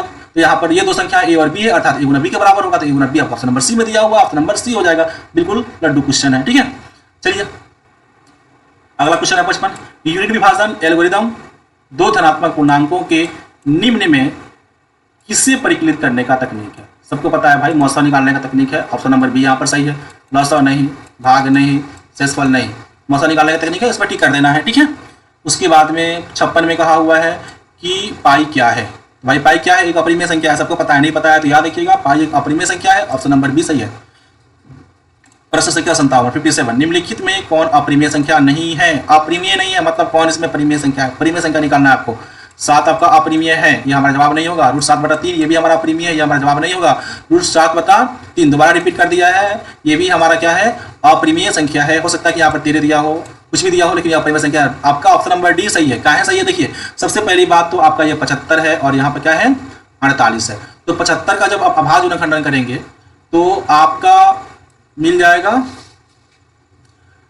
15×5 = 75, यानी कि 3 गुना 5 गुना 5, ठीक है। और उसके बाद में इसका जब करेंगे 48 का तो 16×3 = 48, आपका 3 आएगा। उसके बाद में 2 गुना फिर से आपका नीचे 2 गुना, लाइन में लिखना 2 गुना 2। तो जिसका पेयर लग गया उसको बाहर निकाल लीजिए। 5 का लग गया, 5 का स्क्वायर चढ़ गया, 5 बाहर निकल जाएगा आपका, ठीक है। नीचे में आइए तो यहाँ पर ये 2 का जोड़ा लग गया, यानी कि स्क्वायर चढ़ गया, ये 2 बाहर निकाल लीजिए। इधर 2 का भी क्या लगा है? जोड़ा लगा है, स्क्वायर चढ़ा है, तो इसको भी बाहर निकाल लीजिए। ऊपर में आपका ये सब रूट में रहेगा, ठीक है ना। तो ऊपर में 3 जो है आपका रूट में रह गया है, क्योंकि इसका जो है स्क्वायर चढ़ा ही नहीं है। नीचे में भी आपका जो है 3 रूट में रह गया, इसका भी स्क्वायर चढ़ा ही नहीं है। अब ऊपर भी √3 है, नीचे भी √3, कैंसिल हो गया। कटने के बाद में बाबू क्या बचा? ऊपर बचा आपका 5 और नीचे क्या बचा? 2 गुना 2 = 4, यानी कि इसका जब सरलतम रूप करेंगे तो ये 5/4 आएगा, जो कि एक परिमेय संख्या है। अतः ये अपरिमेय संख्या नहीं है, इसलिए इसमें ऑप्शन नंबर डी सही करके जाएंगे। आपका जो है 58 क्वेश्चन है, √3 और √5 है। √3 और 5 कौन नहीं जानता है भाई? कौन नहीं जानता है कि √3 और √5 क्या है? यह एक अपरिमेय संख्या है। ऑप्शन नंबर बी में है, ऑप्शन नंबर बी को टिक कर दीजिए। कुछ क्वेश्चन है जो काफ़ी हल्का है, ईजी है, उस पर रुकने का कोई मतलब ही नहीं बनता, इसलिए मैं जल्दी से आगे बढ़ जा रहा हूँ। 59 निम्नलिखित में कौन सा भिन्न का दशमलव प्रसार शांत होगा? देखो भाई, मुझे कहीं पढ़ने में आवाज़ मतलब फंस जा रही है ना। 100 क्वेश्चन मैं लेकर चल रहा हूँ, एक ही क्लास में लेकर चल रहा हूँ, गला सूख रहा है। अभी तक जो है 59 क्वेश्चन मैं बोल चुका हूँ। दिन भर जो है ऑफलाइन क्लास लेता हूँ, है ना, तो थकान हो जाती है। अक्सर जो है मेरा आवाज़ जो है लंबे क्लास लेने की वजह से फंसने लगता है, तो आप उसको इग्नोर करना, उसको माइंड मत लेना। आगे बढ़ो, ठीक है। तो निम्नलिखित में कौन सा भिन्न का दशमलव प्रसार शांत होगा? शांत देखना है, तो शांत होने के लिए हर के आवाज गुणनखंडन में 2 और 5 होना चाहिए, ये सबको पता है। जब 105 को करोगे ना तो पहले देख लो ये 3 से कटने वाला है, यानी कि आवाज गुणनखंडन में 3 शामिल है, ये तो भाई होगा नहीं शांत, अशांत हो जाएगा। ट्रिकली क्विक देखना है तुमको भाई, 2 और 5 के अलावा कुछ भी आ गया बाबू तब तो अशांत है। आगे बढ़ जाओ। 210 में 210 तुमको दिखाई दे रहा है कि भी 3 से कटने वाला है, 3 7 21, बस 3 आ गया, अशांत है, हमको शांत ढूंढना है, ये भी हमारा आंसर नहीं होगा। 88 देखो, 88 किससे कटेगा? 11 से कटने वाला है, यानी कि इसके भी आवाज गुणनखंडन में 11 आने वाला है, ये भी फेल।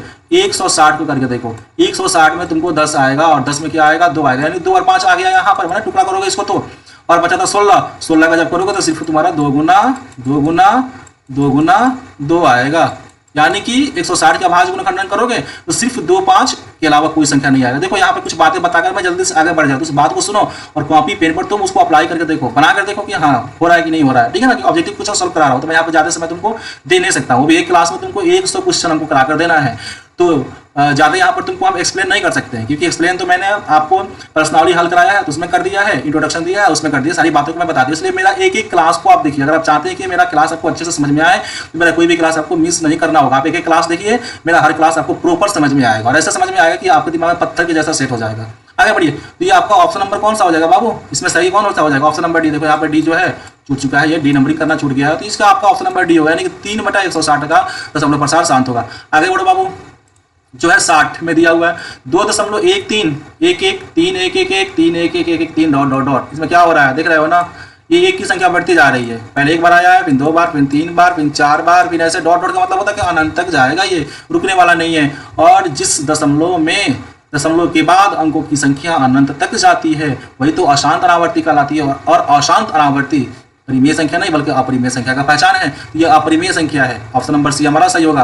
परिमेय संख्या में अनावर्ती नहीं बल्कि आवर्ती होता है, एक ही अंक या कुछ अंक जो है बार बार रिपीट करने लगते हैं, या नहीं तो वो शांत हो जाते हैं, दशमलव के बाद कुछ अंक आएंगे और उसके बाद में स्टॉप बंद हो जाएगा। तो ये आपका एक अपरिमेय संख्या है, इसलिए अपरिमेय संख्या को टिक कर लीजिए आप। अब बाबू ये देखो, ये जो दिया हुआ है तुमको क्या, √3/√12, ये कौन सी संख्या है? तो सबसे पहले तो इसको हल करो, √3 को तोड़ नहीं पाओगे तुम, इतना ही रहने दो। और ये 12 को जो तो रूट के अंदर इसको तोड़ो, इसको तो तुम तोड़ोगे तो 2 गुना 2 गुना क्या हो जाएगा 3। रूट के अंदर जिसका भी जोड़ा लगता है डेट मीन्स उसका स्क्वायर चढ़ गया, जब स्क्वायर चढ़ गया तो बाहर निकल जाएगा, रूट 3 ऊपर ही रह जाएगा। और ये दो बार रिपीट करेगा, जोड़ा लग गया आसान भाषा में, और ऐसे कहा जाए तो स्क्वायर चढ़ गया, स्क्वायर चढ़ गया तो बाहर निकाल लो इसको, रूट से बाहर आ जाता है। और बच्चा तुम्हारा 3, इसका जोड़ा लगा नहीं, ये अंदर ही रह जाएगा। अब बाबू गुणनफल के रूप में ऊपर भी 3 है रूट और ऊपर भी 3 रूट है, कट जाएगा तो ऊपर बचा 1 और नीचे बटा 2।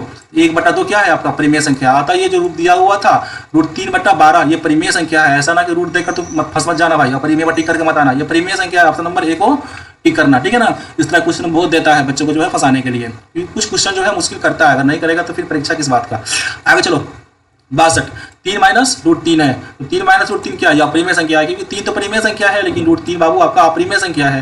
परिमेय संख्या में मैं बार बार रिपीट करता हूँ और क्लास में रिपीट करता हूँ, और आप भी अपने दिमाग में सेट कर लो। परिमेय संख्या में अपरिमेय संख्या को जोड़ो, घटाओ, गुना करो, भाग करो, कुछ भी करो, फाड़ो, मारो, काटो, कुछ भी करो, क्या आने वाला है, अपरिमेय संख्या ही आने वाला है। इसलिए यहाँ पर तुम्हारा ऑप्शन नंबर बी सही हो जाएगा। आ रही है बात सबको समझ में, फिर ठीक है। आगे बढ़ाओ क्वेश्चन 63, 11.23 564 पर बार दिया हुआ है। ये कौन सी संख्या है बाबू, ये कौन सी संख्या होगा। दशमलव के बाद में क्या हुआ 2 3 आया, 564 पर बार लगा दिया, डेट मीन्स इसका मतलब है 564 ये जीवन भर बार बार आता रहेगा। तो दशमलव के बाद में संख्या रिपीट करने लगे, दोहराने लगे, तो यह अशांत आवर्ती का पहचान है और ये परिमेय संख्या का एक पहचान है, यानी कि यह परिमेय संख्या हो सकता है। तो परिमेय संख्या पर टिक कर देना है। ये परिमेय संख्या का दशमलव निरूपण बाबू या तो शांत होगा, ये तो अशांत आवर्ती होगा। ये जो दशमलव रूप दिया हुआ है यह अशांत और आवर्ती दिया हुआ है, यानी कि ये परिमेय संख्या का रूप है। आगे बढ़ते हैं बाबू 5.2333 डॉट डॉट लगा दिया, बोलते बोलते तो हालत खस्ता हो गया बाबू। 100 क्वेश्चन एक ही वीडियो में कराना, जानते हो ना। चलो 2.333 ये 3 रिपीट करेगा, यानी कि अनंत तक आएगा, लेकिन 3 तो रिपीट करेगा ना, यानी कि ये हो गया 5.23 पर बार। ये भी आपका परिमेय संख्या का पहचान है। ऑप्शन नंबर बी पर टिक कर देना है। जितना भी ऑप्शन दिया रहेगा बस आपके माइंड में होगा परिमेय संख्या है। परिमेय संख्या जिस भी ऑप्शन पर रहेगा, यहाँ पर 2 में दिया होगा, कहीं डी में रहेगा, उस पर आपको टिक करना है। आगे बढ़ो बाबू 65 नंबर में कह रहा है 1/√3 क्या है, बताओ 1/√3 क्या है। कमेंट करो, कमेंट भी कर दिया करो यार। तो इसमें देखो 1/√3 एक तो परिमेय संख्या है, लेकिन √3 क्या है, अपरिमेय है। परिमेय में अपरिमेय भाग कर उसको भी अपरिमेय बना दिया। चलो ऑप्शन नंबर 20 का सही है, अपरिमेय संख्या है ये। 66 देखते हैं 66, भाज्य ए और भाजक बी के लिए ए बराबर बी की प्लस आर में आर के लिए कौन सा कथन सत्य है, ठीक है। के लिए कौन सा कथन सत्य है, नीचे देखो और समझो। ऐसे सबको पता है कि मैं यहाँ पर लिख देता हूँ आर इज इक्वल टू 0 या ग्रेटर देन 0। 0 से बड़ा हो सकता है या 0 के बराबर हो सकता है, बट स्मॉलर देन बी। लेकिन भाजक से क्या होता है, हमेशा छोटा होता है। यही रूप देख लो कहाँ दिया हुआ है। ये तो होगा नहीं ऑप्शन नंबर बी में, क्योंकि आर जो होगा बी के बराबर कभी भी नहीं हो सकता है। नहीं, हमेशा बी से छोटा होना चाहिए, भाजक से हमेशा आर छोटा होना चाहिए। ये भी नहीं होगा, ऑप्शन नंबर बी भी नहीं होगा। ऑप्शन नंबर सी यही करेक्ट है बाबू, क्योंकि आर जो है 0 के बराबर होगा या 0 से बड़ा होगा। ये साइन का मतलब क्या होता है, बराबर भी इसमें दिया हुआ है, बड़ा भी। आर 0 के बराबर आ सकता है या 0 से बड़ा हो सकता है, बट बी भाजक से हमेशा छोटा होता है। तो ये हमारा कथन सही है। ऑप्शन नंबर सी पर टिक करो, आगे बढ़ो। 67 नंबर में दिया हुआ है 5√2 है बाबू। 5√2 क्या है, एक अपरिमेय संख्या है, टिक कर लो, क्योंकि इसमें √2 लगा हुआ है। √2 क्या है, अपरिमेय संख्या है। ऐसा क्वेश्चन कई बार आ गया है, उम्मीद है कि आपको समझ में आ गई होगी। अब इस तरह क्वेश्चन आएगा तो मैं जल्दी से टिक करके आगे बढ़ जाऊंगा, आंसर बताऊंगा, आगे बढ़ जाऊंगा। आगे 68 पर 5.2375 है, क्या है भाई। ऑप्शन नंबर कह रहा है कि पूर्णांक है, नहीं भाई, एक परिमेय संख्या है। हाँ, ये परिमेय संख्या हो सकता है, अपरिमेय तो होगा नहीं, पूर्णांक भी नहीं होगा। कोई जरूरी नहीं कि पूर्णांक आ जाए, क्योंकि पूरा पूरा कटा नहीं है तो पूर्णांक कहाँ से होगा, इनमें से कोई नहीं। ये आपका परिमेय संख्या, क्योंकि दशमलव के बाद में आगे क्या हो चुका है, निश्चित है। 59 नंबर आप देखिए, निम्न संख्याओं में कौन सी संख्या विजातीय है। देखिए यहाँ पर विजातीय, बच्चे देखकर घबरा जाते हैं कि विजातीय क्या। अरे भाई विजातीय का मतलब कि कौन सा इसमें अलग है। तो 4 ऑप्शन दिया हुआ है ना, यानी कि इसमें से 4 ऑप्शन में से एक ऐसा ऑप्शन है जो सबसे अलग है, हटकर है। इसमें सबसे अलग हटकर क्या है, देखो ये 2/3 क्या है, एक परिमेय संख्या है। अब ये देखो 25/49 क्या है, तो 25 का वर्गमूल क्या होता है, 5 होता है, और 49 का वर्गमूल 7 होता है। 5/7 ये भी परिमेय संख्या है, ठीक है, माइंड में सेट रखो। ये भी परिमेय संख्या हो गया, बी का भी परिमेय संख्या हो गया। सी में जो है आपका √11 आया। रूट क्या है, एक अपरिमेय संख्या है भाई। तीनों में विजातीय कौन है, तीनों में कौन है जो हट के है, ये 2 तो एक ही कैटेगरी का है, परिमेय है। ए पे 4 एक अलग कैटेगरी का हो गया, तो ऑप्शन नंबर सी को टिक करो, आगे बढ़ जाओ, ठीक है ना। विजातीय तो घबराना मत, विजातीय मतलब अलग, जो ऑप्शन दिया हुआ उसमें से कौन सा अलग है, ठीक है। तो 70 में कह रहा है कि निम्नलिखित में कौन सी परिमेय है। यहाँ पर भी देख लो कौन सी परिमेय है। पाई तो आया नहीं भाई, पाई तो अपरिमेय है, सबका रट आया हुआ। √7 भी क्या है, अपरिमेय है। 16/25 यही परिमेय संख्या है, क्योंकि 16 का 4 हो जाएगा और 25 का 5 हो जाएगा। 4/5 क्या होता है आपका, एक परिमेय संख्या होता है। आगे डी नंबर देख लो, तो ये तो आपका सारा अपरिमेय संख्या है, पूरा परिमेय संख्या। ऑप्शन नंबर सी सही हो जाएगा, ठीक है। बहुत आसान क्वेश्चन है। निम्न में कौन अलग है, वही कौन भी जाती है, ऊपर भी जाती है, कहा यहाँ पे कहा अलग, क्वेश्चन जो कुछ घुमा देता है कभी कभी। यहाँ पर देखो निम्न में कौन अलग है, भाई कौन अलग है, 2/3 परिमेय है, 16/4 भी क्या है, परिमेय है, क्योंकि 16 का वर्गमूल 4 होगा और 4 का वर्गमूल आपका 2 हो जाएगा, काटिएगा तो 2 दूना 4, मतलब पूरा करके 2 आएगा, 2 परिमेय संख्या है। उसके बाद 25 का देखिए, 25/4 भी परिमेय संख्या है, √2/5 ये आपका अपरिमेय है। इन चारों में अलग कौन है भाई हमारा, तो सी है, तो सी हमारा सही आंसर हो जाएगा। ऑप्शन नंबर सी को आपको टिक कर देना है, ठीक है, ये सब गलत है। आगे बढ़िए, 72 पर कह रहा है संख्या 0.32 के p/q के रूप में लिखा जा सकता है। हाँ, ये आया बनाने वाला क्वेश्चन। देखो मैं बताया क्या कि ये जो है यहाँ पर जितनी संख्या है उसको लिख दो, जितना पर बार है उसके बदला में 9 रख दो, 1 अंक पर बार है तो 1 9 लिख दिया, जितना पर बार नहीं है उतना भी 0 कर दो। अब जितना पर बार नहीं है, जिस अंक पर बार नहीं है ना, उस अंक को यहाँ पर घटा दो। तो ये शॉर्ट ट्रिक है बाबू, एक समान भी बना सकते हो, बहुत समय लगेगा उसमें, लेकिन इसको जिसने समझ लिया ये 5 सेकंड में इसका आंसर निकल जाएगा। 32 में से 3 घटा दो तो कितना हो जाएगा बाबू, 29 हो जाएगा। बट्टे में क्या लग गया, 90, 29/90 इसका आंसर होगा। देख लो ऑप्शन नंबर बी में दिया हुआ, ये सही है। इस तरह का क्वेश्चन मिले ना ये बार वाला, तो ये 100 वाला को मत बनाना, ऑब्जेक्टिव में बनाओगे तो 5 मिनट समय वही ले लेगा, 10 क्वेश्चन का समय अकेला ले लेगा। ये ट्रिक समझ लो, समझने के बाद में ऐसे कोई भी क्वेश्चन दे 5 से 10 सेकंड में बनाकर तुम टिक कर दोगे, फटाक से निकल जाओगे। तो समय बचाना होता है क्वेश्चन में बाबू, 1.5 घंटा का समय होता है, 100 क्वेश्चन खींचना रहता है 1.5 घंटा में। आगे चलो, 72 2 तथा 2.5 के बीच को अपरिमेय संख्या है के बीच कौन अपरिमेय संख्या यहाँ पर होगा, वो हो गया है। यहाँ पर आपको कौन होना चाहिए, कौन अपरिमेय संख्या है, तो देख लीजिए ना, 2 और 2.5, 11 तो आएगा नहीं, क्योंकि अगर 11 का निकालेंगे ना 3 दशमलव समथिंग आएगा, वो 2.5 से ज़्यादा हो जा रहा है। उसके बाद में 225 का भी निकालिएगा तो ये भी आपका ज़्यादा हो जाएगा। ये है आपका √5 है, इसका जब निकालिएगा ना तो ये 2.2 समथिंग आएगा, यानी कि 2 और 2.5 के बीच में इसका आंसर आने वाला है। आप निकाल के देख लीजिएगा, यहाँ पे कैलकुलेशन करके दिखाऊंगा तो बहुत समय न लग जाएगा, इसलिए ऑप्शन नंबर बी को आपको टिक कर देना है। आगे बढ़िए 74 पर चलिए। 74 में कह रहा है कि निम्नलिखित में से कौन सा कथन सही है या सत्य है, जो सही है टिक कर दीजिए बाबू। देखते हैं, 2 अपरिमेय संख्याओं का, आइए इसको हाईलाइट करके चलते हैं, 2 परिमेय संख्याओं का गुणनफल हमेशा अपरिमेय होता है, गलत है। 2 अपरिमेय संख्याओं का गुणनफल हमेशा अपरिमेय होता है, नहीं, ऐसा नहीं हो सकता है। 2 अपरिमेय संख्या, मान लीजिए कि आपका √3 क्या अपरिमेय संख्या है, √3 को √3 से कर दिए तो क्या होगा, तब तो आपका परिमेय आ जाएगा ना, क्योंकि तब तो आपको 3 आ जाएगा। ये भी आपका कथन क्या है, गलत है। कथन हर तरह से सही होना चाहिए। बी नंबर में देखिए क्या कर रहा है, एक परिमेय और एक अपरिमेय संख्या का गुणनफल हमेशा अपरिमेय होता है। पकड़ा गया छोड़, यही सही है आपका बाबू, ऑप्शन नंबर बी एकदम 100% सही है, क्योंकि एक परिमेय और एक अपरिमेय संख्या को कभी भी गुणा कीजिएगा ना तो हमेशा अपरिमेय आएगा और कुछ आने वाला नहीं है। ऑप्शन नंबर सी भी मैं आपको पढ़ के दिखाई देता हूँ। 2 अपरिमेय संख्याओं का जोड़ कभी अपरिमेय नहीं हो सकता, 2 अपरिमेय संख्याओं का जोड़ कभी अपरिमेय नहीं हो सकता है बाबू, ठीक है। ये भी कथन मतलब कि सही नहीं है, उचित नहीं है, ये भी गलत हो जाएगा। उसके बाद में ऑप्शन नंबर डी, एक पूर्णांक तथा एक परिमेय संख्याओं को जोड़ कभी पूर्णांक नहीं हो सकता। यहाँ पे क्या होगा, थोड़ा सा टाइपिंग में, एक पूर्णांक तथा एक परिमेय संख्याओं का जोड़ कभी पूर्णांक नहीं हो सकता, गलत है। पूर्णांक और परिमेय संख्या का जोड़ क्या होगा, आपका पूर्णांक की वजह से, मान लीजिए एक पूर्णांक आपने ले लिया 7 और कह रहा है कि परिमेय संख्या, तो मान लीजिए अगर हम 4 ले लिए तो 4 तो पूर्णांक भी परिमेय संख्या, जोड़ेंगे तो क्या आएगा, 11 ही आएगा, नहीं 11 तो क्या आपका एक पूर्णांक की संख्या आएगा। कथन मतलब कुछ उतना सही नहीं है, तो 100% सही क्या है आपका, परिमेय और अपरिमेय का गुणनफल क्या होता है, हमेशा परिमेय है, अतः ऑप्शन नंबर बी को आप टिक कीजिए। आगे बढ़िए 75, यदि n एक प्राकृत संख्या है, ठीक है, n एक प्राकृत संख्या है तब √n है, n एक प्राकृत संख्या है। अब इसके लिए क्या सही हो सकता है बाबू, हमेशा प्राकृत संख्या होगा, या फिर से हमेशा अपरिमेय संख्या होगा, या हमेशा परिमेय होगा, या कभी प्राकृत संख्या होगा तो कभी अपरिमेय संख्या होगा, बताइए। अगर आप यदि n एक प्राकृत संख्या है तो √n क्या हो सकता है, ऑप्शन नंबर डी आपका इसमें सही है, ठीक है ना, मैं इसको हाईलाइट कर रहा हूँ, ऑप्शन नंबर डी क्या आपका यही सही है। इसमें कह रहा है, कहाँ चले गए भाई, 70 पर थे हम लोग ना, ऑप्शन नंबर डी इसमें सही है। कभी प्राकृत संख्या हो सकता है तो कभी अपरिमेय संख्या हो सकता है, इसको पता ना क्या हो रहा है, कोई कोई परेशान करता है। मान लीजिए कि आपका n की जगह पर तो कुछ भी ले सकते हैं ना, अगर 16 ले लिए तो अब कह रहा है कि इसको रूट में डालिए, तो 16 को जब आप रूट में डालिएगा तो कितना आ जाएगा, 4 आ जाएगा, जो प्राकृत संख्या है।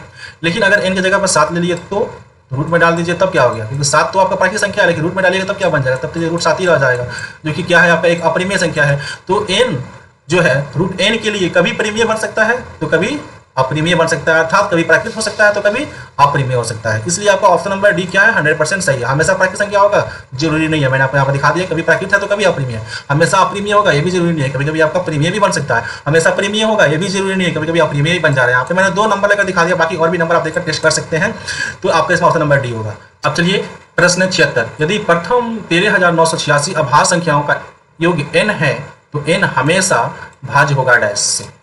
13,986 आप अभाज्य संख्या ले रहे हैं, तो मान लीजिए प्रथम अभाज्य संख्या है, कहाँ से शुरू करना है हमको? 2 से शुरू करना है। मान लीजिए शुरू कर दीजिए आप 2, 3, उसके बाद में अभाज्य संख्या है क्या है? 5। यहाँ पर देखिएगा अभाज्य संख्याओं की संख्या क्या है? सम है, यानी कि जोड़ा में है, फुट में नहीं आना चाहिए। यानी कि 2, 3, 5, 5 के बाद में क्या है आपका? 7, 7 के बाद में कौन सा अभाज्य संख्या है आपका? 7, 8, 9, 10, 11 है, जोड़ा में होना चाहिए। 1, 2, 3, 4, 5, जोड़ा में नहीं, एक और ले लीजिए 13।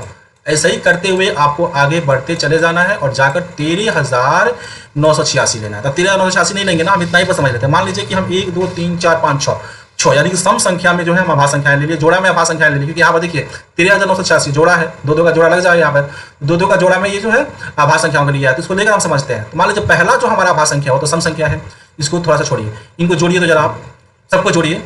3, 5, 8, 8, 7, 15 और 15 में जब आप 11 जोड़ेंगे तो 5, 1, 26 हो जाएगा आपका, ठीक है। और 26 में फिर आप 13 को जोड़िए जरा, तो कितना हो जाएगा? 6, 3, 9, 2, 3, 39 हो जाएगा। और ये 2 तो आपको जुट में करेगा, जो भी आपका जोड़ आएगा 2 को भी जोड़ना है उसमें। 2 को जैसे जोड़िएगा तो आपको कौन सी संख्या आएगी? आपको 41 आएगी। 41 कौन सी संख्या है बाबू? एक विषम संख्या है। यानी कि 13,986 अगर अभाज्य संख्या को ऐसे ही कंटिन्यू करके जोड़ा जाएगा ना, तो योगफल एक ऐसी संख्या आएगी जो विषम संख्या होगी। इसको अच्छे से समझिएगा, विषम संख्या होगी। और विषम संख्या किससे विभाजित होगी? किसी न किसी विषम संख्या से विभाजित होगी। और ऑप्शन में देखिए क्या दिया हुआ है? 6 दिया हुआ है जो कि एक सम संख्या है, 4 दिया है जो कि एक सम संख्या है, 8 दिया है जो कि एक सम संख्या है। और हमारा 13,986 अभाज्य संख्याओं का योगफल क्या होगा? एक विषम संख्या आएगा। तो विषम संख्या सम संख्या से विभाजित नहीं होती है, अतः ये तीनों ऑप्शन तो हमारा गलत हो जाता है इस तरह। तो इसमें हमारा ऑप्शन नंबर कौन सा सही होगा? इनमें से कोई नहीं। आगे बात समझ में ना है ना? इस क्वेश्चन को बहुत सारे बच्चे बीच कर जाते, कहते भाई ये क्या है, नहीं समझ में, छोड़ देते। नहीं, बहुत आसानी से हम समझ गए कि आपको 13,986 जोड़ा में दिया हुआ था, तो हम जोड़ा में ही अभाज्य संख्या लेकर थोड़ा सा एग्जाम्पल देकर समझा दिए हैं। और यूं समझिए कि आप 13,986 अभाज्य संख्याओं को जोड़ेंगे ना, तो आपको सम संख्या नहीं बल्कि विषम संख्या ही आएगी, ठीक है। अब आगे बढ़िए। प्रश्न संख्या 77 पे कहता है x पर पावर n प्लस 1 का एक गुणक x प्लस 1 है तो n निश्चित रूप से है। चलिए ये भी आपको मतलब कि एक अच्छा ही क्वेश्चन है। x पर पावर n प्लस 1 का गुणक x बटा 1 है, यानी कि x बटा 1 इसको विभाजित करेगा, पूरा पूरा काट देगा। गुणक का मतलब उसका अभाज्य गुणन या गुणक के रूप में है, तो ये उसको पूरा पूरा विभाजित कर देगा। तो n निश्चित रूप से क्या होना चाहिए? आइए इसको थोड़ा सा हम आपको समझाकर दिखाते हैं। जैसे मान लीजिए कि अगर हम n का मान 1 रखेंगे तो x पर पावर 1 हो जाएगा और प्लस 1, ठीक है। अब चूंकि x प्लस 1 क्या है? इसका गुणक है, x प्लस 1 इसको पूरा पूरा काट देगा। तो हमने n का मान कितना रखा बाबू? n का मान हमने यहाँ पर लिख देता हूँ, n का मान मैंने 1 रखा, x प्लस 1 इसको पूरा पूरा काट दिया। अब n का मान हम 2 रखते हैं, n का मान कितना रखते हैं?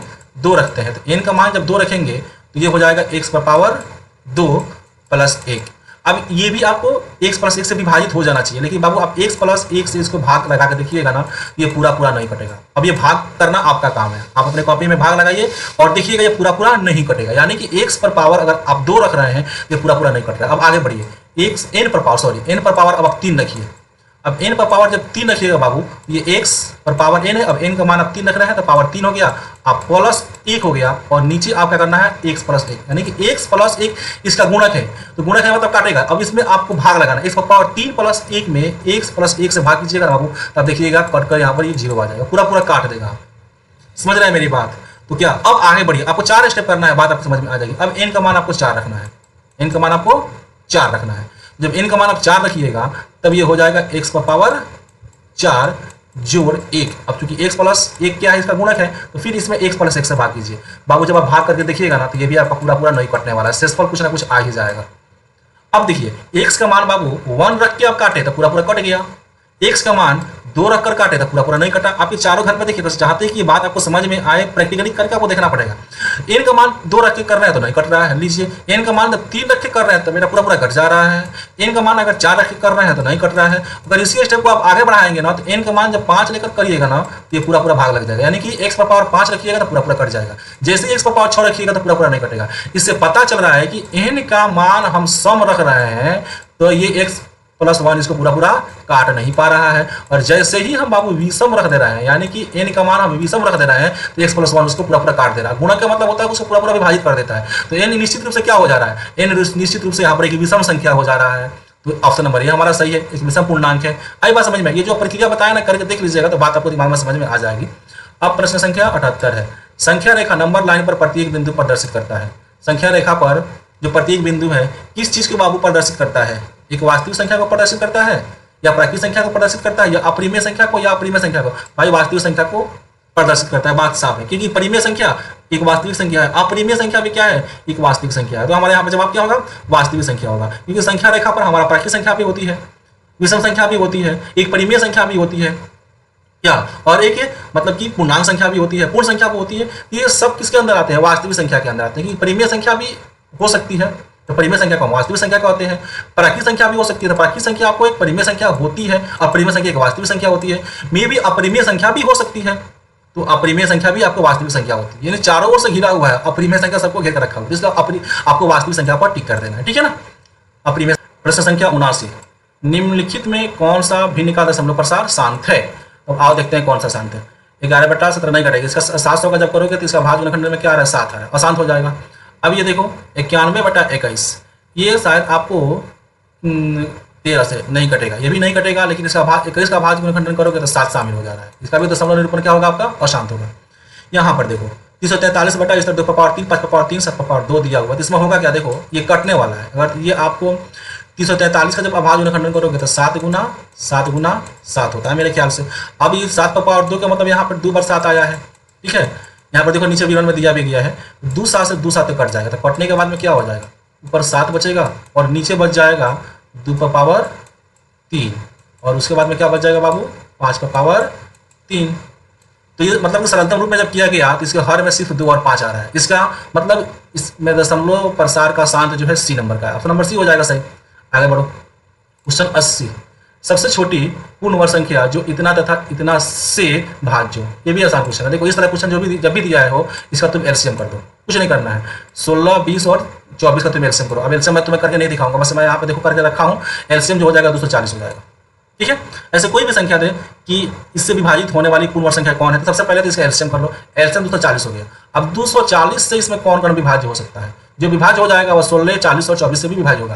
तो देखो 240 से, अब यहाँ पे पूर्ण वर्ग कहा हुआ है, तो सबसे पहली बात 240 तो पूर्ण वर्ग है नहीं, इसको तो कैंसिल करो, ये होना ही नहीं है। अब 1600 हो सकता है, अभी 2400 कोई पूर्ण वर्ग संख्या है नहीं। डी में 3600 भी हो सकता है। अब देखना कि अब हमारा ये 2 ही ऑप्शन है, इनमें से कोई एक सही है। तो 1600 यानी 1624 से कटेगा नहीं, पूरा काट के देख लेना, नहीं कटेगा ये। अब 3600 है, 3600, जब इसको काटोगे ना 240 से, तो पूरा काट देगा, 0 से 0 कट जाएगा। अब ये 12 से काटो, 12 दूना 24 और यहाँ पे 12 यहीं 36 और एक 0 यहाँ पर आएगा, बैठ जाएगा। फिर यहाँ पे नीचे 2 है, 2 से काटो 30 को, 15 बार में कट गया। यानी कि 240 3600 को पूरा काट दिया, और 240 जो है लॉस है 16, 20 और 24 का। अतः वह छोटी पूर्ण वर्ग संख्या 3600 है, जो 16, 20 और 24 से पूर्णतः विभाजित हो जाएगा। इस तरह का जब भी क्वेश्चन मिले तुमको ऐसा ही बनाना है। पहले एलसीएम निकालो, एलसीएम से चेक कर लो कौन जो है विभाजित हो जाता है। 81 नंबर प्रश्न है हमारा, दो संख्याओं का लघुत्तम समापवर्तक इनके महत्तम समापवर्तक का 14 गुना है। लघुत्तम समापवर्तक एलसीएम तथा महत्तम समापवर्तक एचसीएफ का जोड़ 600 है। यदि एक संख्या 280 है तो दूसरी संख्या क्या है? ये भी बहुत मजेदार क्वेश्चन है। दो संख्याओं का लघुत्तम समापवर्तक तथा इनके महत्तम समापवर्तक का 14 गुना है। इस क्वेश्चन को समझो। लघुत्तम एलसीएम जो है महत्तम समापवर्तक एचसीएफ का 14 गुना है। देखो यहाँ पे विवरण में लिखा गया एलसीएम बराबर है 14 एचसीएफ, यानी कि 14 गुना है, यानी एचसीएफ जितना होगा उसमें 14 से गुना करेंगे तब जाके एलसीएम निकलेगा। तो ऐसे फटाक देख लेना है, नोट कर लेना है, क्योंकि क्विकली हमको बनाना है। और लघुत्तम समापवर्तक एलसीएम तथा महत्तम समापवर्तक दोनों को जोड़ा गया है तो कितना आया? 36 आया है। यानी कि जो भी दो संख्याएं हैं उनका महत्तम समापवर्तक और एलसीएम दोनों को जोड़ने पर कितना आ रहा है? 600 आ रहा है। तो यहाँ पर तो तुम नोट कर लोगे कि एलसीएम बराबर क्या है? 14 एचसीएफ है, कोई दिक्कत नहीं है। अब प्रश्न के अनुसार कहा हुआ कि एचसीएफ और एलसीएम दोनों का जोड़ कितना है बाबू? 600 है ना। दोनों को यहाँ पर जोड़ो, देखो यहाँ पर देखो एलसीएम प्लस एचसीएफ तुम कर दोगे, एचसीएम प्लस एलसीएम प्रश्न के अनुसार 600 है, ठीक है। अब एलसीएम की जगह पर तुम रखे हो 15 एचसीएफ, यहाँ पर हाईलाइट करना पड़ेगा, 15 एचसीएफ रखे हो। क्यों रखे हो? क्योंकि एलसीएम बराबर है 14 एचसीएफ। तो 14 यानी कि एलसीएम की जगह पर 14 रखोगे, और 14 और फिर ये एचसीएफ जुटेगा कितना हो जाएगा? 15 एचसीएफ हो जाएगा। अर्थात 15 एचसीएफ बराबर हो जाएगा 600, और काटोगे 15 से तो 15 चौका 60, 15 चौका 60 करके यानी एचसीएफ का मान निकल गया 40। एचसीएफ तो निकल गया 40। अब कह रहा है कि यदि एक संख्या 280 है तो दूसरी संख्या क्या हो जाएगी? तो सबसे पहले तो एलसीएम निकालना पड़ेगा। तो अब एलसीएम भी निकल जाएगा, क्योंकि एलसीएम बराबर कितना है? यहाँ पर देखो एलसीएम बराबर है 14 गुना एचसीएफ। तो यहाँ पर नीचे लिखोगे, ठीक है, यहाँ पर नीचे लिखोगे तो एलसीएम बराबर 14 गुना 40, यानी कि 14 तो यहाँ पर आ गया और 40 जो है एचसीएफ की जगह पर आ गया। ठीक है, तो 14 गुना 40 कर दोगे तो 560 हो जाएगा। यहाँ पर समझ में आ रही है ना, मैं शॉर्टकट में समझा रहा हूँ, समझना है तुमको। एलसीएम तुमने यहाँ पर निकाल दिया 560 और एचसीएफ तुमने ऊपर निकाल दिया 40। अब 40 तुम्हारा क्या हो गया, एचसीएफ हो गया, और 560 क्या हो गया तुम्हारा, एलसीएम हो गया। और उसमें से एक संख्या तुमको दे दी गई है 280, तो पहली संख्या से भाग कर दो, एचसीएफ गुना एलसीएम भागा पहली संख्या, तो दूसरी संख्या निकल जाएगी। 0 से 0 काट दो, और ये 28 गुना क्या होता है, 56 होता है। 40 में 2 से गुना कर दो बाबू, तो कितना हो गया, 80 हो गया। 80, ऑप्शन नंबर बी सही है। ठीक है ना, बिल्कुल प्रश्न के अनुसार हमको यहाँ पर सेट कर देना था। ठीक है, एक बार इसका तुम शॉर्ट स्क्रीन ले लो, जो यहाँ पर विवरण दिया गया है, बेहतर रहेगा। शॉर्ट स्क्रीन ले लो और इसको समझ लेना। ठीक है, समझ कर अपने दिमाग में सेट रखोगी, हमको जल्दी से जो है इसका आंसर निकालना है, समय ज़्यादा नहीं रखना है इसके लिए। ले लो शॉर्ट स्क्रीन। चलो अब प्रश्न संख्या 82 पर चलते हैं। इसको साफ कर दूँ क्या थोड़ा सा, चलो अब ठीक है। 82 पर संख्या 23.43 का पी के रूप में लिखा जा सकता है। ऐसे ऊपर करके आए हैं, क्या करना है, ये भी आसान है। ये जो भी संख्या है सबको यहाँ पर पहले नोट करो। 23 है, उसके बाद में 43 लिखते, बन गया 2343। अब बट्टे में आओ, करना क्या है, इधर दशमलव के इधर कितना अंक पर रेकरिंग है, तो दशमलव के इधर तुमको 2 अंक पर रेकरिंग है, 2 9 बैठा देना है। अब नीचे कुछ नहीं करना, ऊपर आ जाओ, कितना पर रेकरिंग नहीं है, 2 अंक पर रेकरिंग नहीं है। जिस पर रेकरिंग नहीं है उसको माइनस करो। 23 पर रेकरिंग नहीं है, 23 को माइनस करो। अब बाबू इसको घटा दो, 3 3 कितना हो जाएगा बाबू, घटेगा तो 0 हो जाएगा, और 4 में से 2 घटाओगे तो 2 हो जाएगा, और 3 के यहाँ पर 3 नोट कर दो, और यहाँ पर 2 नोट कर दो, यहाँ पर 3 का 3 हो जाएगा। 2320, 2320, और नीचे क्या लगा हुआ है बाबू, 99 लगा दो बट्टा में, यानी कि 2320 बटा 99, 2320 बटा 99। ये कौन सा ऑप्शन है बाबू, ऑप्शन नंबर ए में सही है। ये ट्रिक को याद रखना, नहीं तो एक मान कर बनाती रह जाओगे, बहुत समय लगेगा उसमें। ठीक है, अगर बात समझ में नहीं आ रही तो वीडियो को थोड़ा सा पॉज करके आगे पीछे करके मेरी बात को, मेरे वॉइस को बार बार तुम सुन लेना कि मैंने क्या बताया। फिर से एक बार रिपीट कर देना, और इसको साफ करके फिर से एक बार रिपीट कर देना, क्योंकि इंपॉर्टेंट है। इसको ये नहीं जानोगे तो फिर स्वाइप करके तुम बनाती रहोगे। यहाँ पर पहले 5 मिनट समय एक्स्ट्रा दे दो, लेकिन वो एग्जाम में तुम्हारा बर्दाश्त नहीं करेगा। करना क्या है बाबू, जो भी संख्या है, ये पूरी संख्या को पहले एक बार तुम नोट कर लो, 2343। ठीक है, अब देख लो कितना पर बार है, कितना पर बार नहीं है। जितना पर बार नहीं है ना उसको इसमें से घटा दो, 23 पर बार नहीं है, घटा दो, बटा में आ जाओ। कितना पर बार है, जितना पर बार है उतना 9 बैठा दो। 2 अंक पर बार है, 2 अंक पर 9 बैठा दो, हो गया। अब घटा दिया, घटाने के बाद में वही तुम्हारा 2320 बटा 99 आ रहा था, 2320 बटा 99 कर दिया। ठीक है, आगे चलो। आगे का प्रश्न हमारा है 83 पर, x पावर n प्लस 1 का एक गुणांक x प्लस 1 है सिर्फ तभी, क्या क्या सिर्फ तभी इसमें कह रहा है, देख लीजिए ऑप्शन में। n एक धनात्मक पूर्णांक है, n एक विषम पूर्णांक है, n एक ऋणात्मक पूर्णांक है, n एक सम पूर्णांक है। अभी सेम क्वेश्चन वहाँ पर बनाकर आया, बस थोड़ा सा क्वेश्चन यहाँ पे बदल दिया है, वही है ना। x power n plus x का गुणांक x है, तो n किस रूप में होगा वहां पर दिया होता है, और यहाँ पर दिया हुआ डायरेक्ट है कि n धनात्मक है या n विषम है या n ऋणात्मक है या n सम है। तो ऊपर क्या दिख रहा है, n क्या है, एक विषम पूर्णांक है, n का मान विषम रखना है तो x प्लस 1 से पूरा पूरा कट जा रहा है, जैसे ही सम रख रहा है तो वो नहीं कट रहा है, इसलिए ऑप्शन नंबर बी पर टिक कर देना। सेम क्वेश्चन है, आगे बढ़ जाओ। आगे आओ, यहाँ पर 84 नंबर क्वेश्चन है, 6x पावर 4y तथा 12xy का महत्तम समापवर्तक है। महत्तम समापवर्तक हाईएस्ट कॉमन फैक्टर, बस क्या करना है इसमें देख लो कॉमन कौन कौन निकल रहा है, भाई निकाल लो, फटाफट कॉमन निकालो। इसमें 6 है, 2 तिहाई 6, और इसमें फिर 2 से कट जा रहा है, 2 छके 12, 2 तो कॉमन निकल गया सब में से बाबू। फिर 3 भी निकल रहा है, 3 से कट जा रहा है, 3 एकम 3 और 3 दूना 6, 3 को भी बाहर निकाल लो। x इसमें एक बार है शामिल, तो यहाँ पर x का पावर 3 हो जाएगा, और यहाँ पर x से काटोगे तो खत्म हो जाएगा, एक x भी बाहर निकाल लो तुम। और y से कैंसिल करोगे तो खत्म, ये भी y से कैंसिल करोगे तो खत्म, यानी कि y दोनों में शामिल है, y भी निकाल लो। अतः 2 तिहाई 6xy इन दोनों को पूरा पूरा काट सकता है। 6xy कहाँ पर है, ऑप्शन नंबर बी पर है। कैसे निकाल रहा हूँ, आ रही है बात समझ में ना। हाँ आगे बढ़ो। 85 √10 √15 बराबर है। अब √10 और √15 कितना के बराबर है, यहाँ पर देखो फटाफट से कैलकुलेशन करो। दोनों अगर रूट के अंदर मतलब दोनों रूट में है और अलग अलग दिया हो तो तुम ऐसे लिख सकते हो, 10 गुना 15 लिख सकते हो। रूट अंदर 10 गुना 15 एक ही साथ में इसको लिख सकते हो, ठीक है ना। यहाँ पर अलग छटका कर दिया हुआ है अलग अलग, लेकिन तुम इसको ऐसे लिख सकते हो। अब तुम इसको जब अलग बढ़ोगे, यहाँ पर देखो ये 15 है, नालायक जो है 10 लिखा जा रहा है, यहाँ पर तुम्हें 15 रखना है, ठीक है। अब चलो इसको आगे बढ़ाओ, थोड़ा सा तोड़ना है इसको। 10 को जब तुम ब्रेक करोगे अभाज्य खंड के रूप में तो 2 गुना 5 हो जाएगा, और 15 का करोगे तो 3 गुना 5 हो जाएगा। रूट के अंदर जिसका जोड़ा लग गया यानी कि स्क्वायर चढ़ेगा उसको बाहर निकाल लेते हैं, तो 5 और 5 2 बार आ जाए तो एक बार 5 बाहर कर लोगे, ठीक है। अब रूट में क्या बच गया, 2 और 3 तो 2 तिहाई 6 हो जाएगा, यानी 5 √ 6, 5 √ 6 इसका सही आंसर होगा, जो कि ऑप्शन नंबर बी पर तुम्हारा है। तो ऑप्शन नंबर बी को टिक कर लो, ठीक है। आगे चलो 86 में कह रहा है कि 3 प्लस √3 गुना 3 माइनस √3 एक परिमेय संख्या है। ये भी तो आसान है भाई। ये क्या हो जाएगा, a plus B into A minus B. तो A plus B into A minus B का फॉर्मूला क्या होता है, ए स्क्वायर। ए का स्क्वायर माइनस क्या होता है, बी का स्क्वायर। ठीक है ना, ये फॉर्मूला सबको याद होना चाहिए। कर दिया गया। 3 का स्क्वायर कितना होता है बाबू, 3 तिहाई 9 माइनस स्क्वायर से रूट कैंसिल हो जाता है। यहाँ पर क्या आ जाएगा, 3 हो जाएगा। 9 में से बाबू 3 घटाओगे तो 6 हो जाएगा। 6 कौन सी संख्या है, परिमेय संख्या है ना। तो वही पूछ रहा था इतना एक परिमेय संख्या है, ऑप्शन हमारा हो जाएगा। हाँ पर टिक कर देंगे। ठीक है, अगला प्रश्न है 1.34 को परिमेय संख्या के रूप में लिखिए। ले, ये तो और आसान है। 1.34 है, चलो नीचे एक छुपा रहता है, एक लगा दो दशमलव के, है ना। अब हर संख्या के दाहिने ओर दशमलव होता है, यहाँ पर भी दशमलव दे दो। ऊपर दशमलव के बाद में 2 अंक है, नीचे तुम भी 2 अंक दे दो। जीरो बैठाकर हम लोग अंक पूरा करते हैं। अब जैसे ही दशमलव के बाद ऊपर नीचे अंक बराबर पूरा हो जाते हैं तो क्या हो जाता है, दशमलव से दशमलव कैंसिल हो जाता है। अब ये क्या हो जाएगा बाबू, 134/100 हो जाएगा। इसका सरलता रूप कर दो, 4 से कट जाएगा, नहीं 2 से कटेगा। सीधे काट दो, 2 छक्के 12 और 2 7 14। इसको काटोगे तो 50 हो जाएगा नीचे, यानी कि 67/50 है ना। 67/50 क्या है, बी नंबर ऑप्शन में है। बी नंबर ऑप्शन को टिक कर दो। ठीक है, अब चलो 88 पर चलते हैं। क्या सभी वास्तविक संख्याएं एक परिमेय संख्याएं हैं, ध्यान से सुनो। क्या सभी वास्तविक संख्याएं एक परिमेय संख्या है, नहीं भाई, क्योंकि वास्तविक संख्या किसको बोलते हैं, परिमेय और अपरिमेय को वास्तविक संख्या बोलते हैं। सिर्फ परिमेय संख्या है वो भी वास्तविक संख्या है, अपरिमेय संख्या को भी वास्तविक संख्या कहते हैं, या परिमेय संख्या और अपरिमेय संख्या दोनों साथ में है उसको भी वास्तविक संख्या कहते हैं। क्लास का जब इंट्रोडक्शन मैं दे रहा था तो वास्तविक संख्या को वहां पर अच्छे से समझाया हूँ। ठीक है ना, आप समझ के तो आई हो। तो यहाँ पर सभी वास्तविक संख्या परिमेय संख्या नहीं हो सकती है, संख्या है, तो जवाब होगा नहीं। ठीक है, आगे बढ़ो। उसके बाद में कह रहा है कि 0.23 पर बार को परिमेय संख्या के रूप में लिखो, तो इसको भी वही करो। यहाँ पे पूरी संख्या कौन सी बन रही है तुम्हारा, 023 यानी कि 23 बन रही है। हटाना क्या है, 0 को ही घटाना है, क्योंकि 0 पर बार नहीं दिया हुआ है। जितना पर बार नहीं दिया है उसको घटा लेना है, नीचे आना है। जितना पर बार है उतना 9 यहाँ पर सेट कर देना है नीचे। 2 को पर बार है, 2 को 9 सेट कर देना है। अब बाबू इसको 23 पढ़ा जाएगा ना, 0 2 3 को 23 पढ़ा जाएगा। 23 में से 0 घटाओगे तो कितना हो जाएगा, 23 हो जाएगा। और नीचे लगा दो 99। 23/99 का ये रूप है, 23/99 आपका ऑप्शन नंबर बी पर है। ठीक कर दो। अब चलो बाबू 90, दो संख्याओं का गुणनफल होता है। ऑप्शन नंबर ए में दिया हुआ है एचसीएफ जोड़ एलसीएम ना, एचसीएफ माइनस एलसीएम ना, एचसीएफ भागा एलसीएम ना। क्या होता है, दो संख्याओं का गुणनफल होता है एचसीएफ गुना एलसीएम। ऑप्शन नंबर सी को टिक कर दो।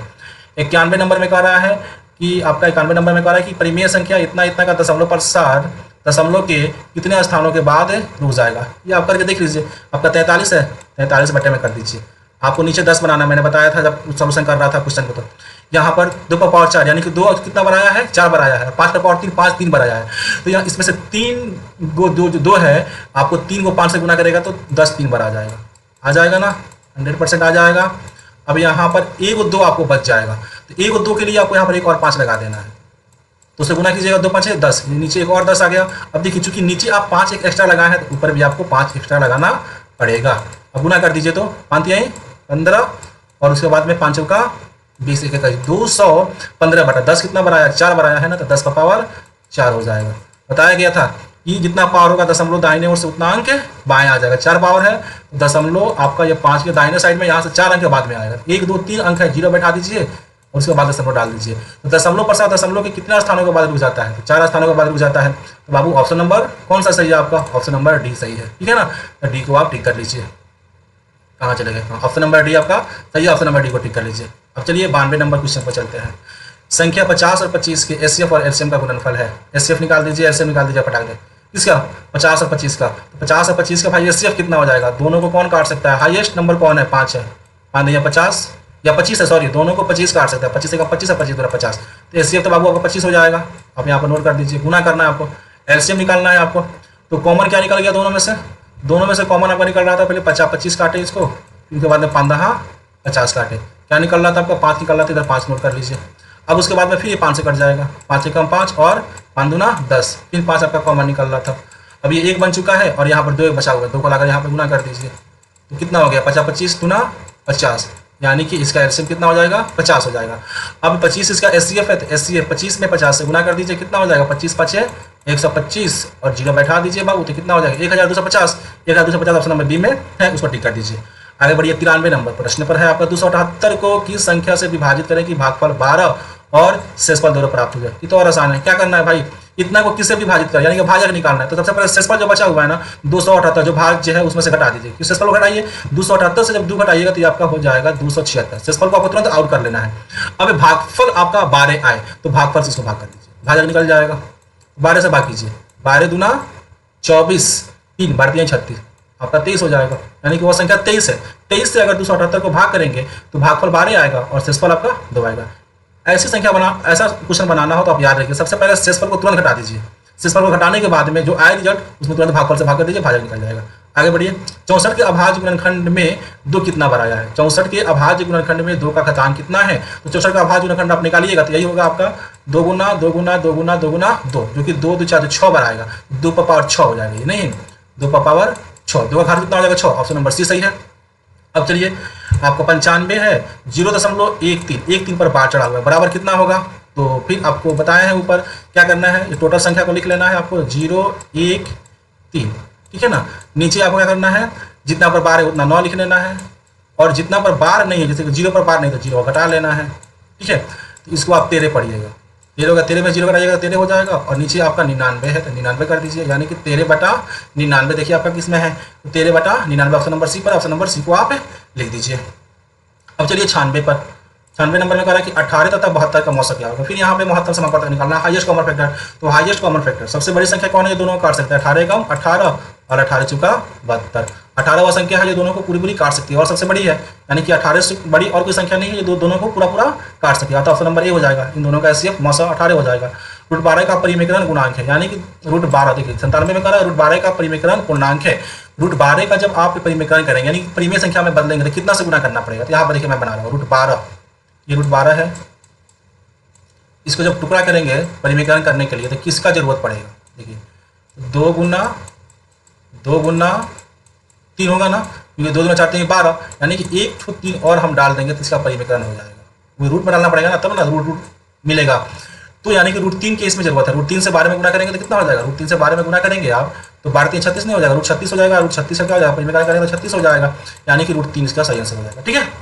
निम्नलिखित में किसका दशमलव प्रसार शांत है? तो 81 का आपका 9 9 81 हो जाएगा, नीचे आपका 9 आ रहा है, नहीं होगा। 41 तो होगा ही नहीं आपका।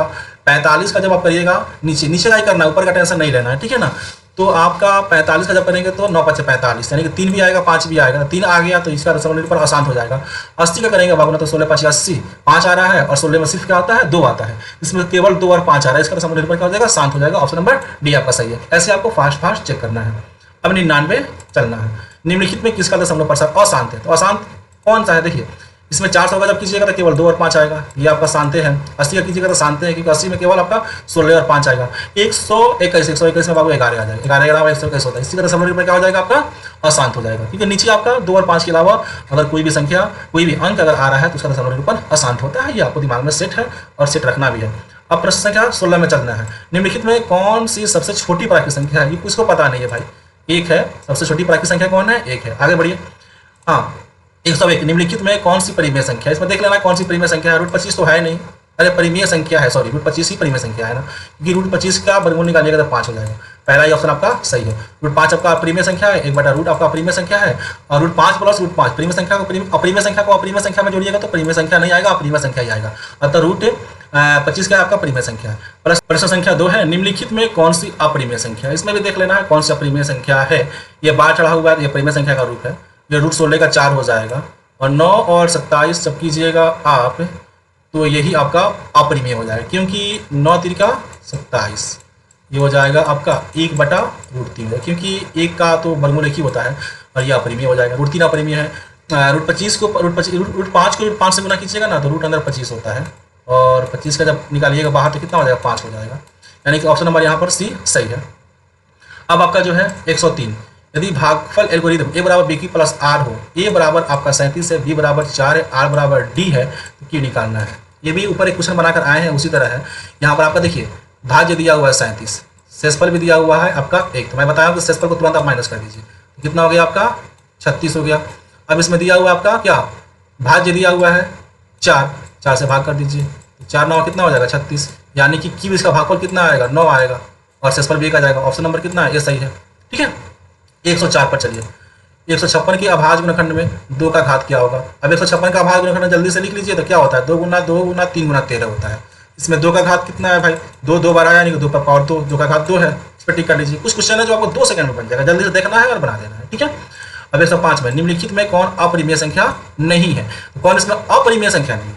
अपरिमेय कौन नहीं है? देखिए 2 + √3 ये तो है अपरिमेय।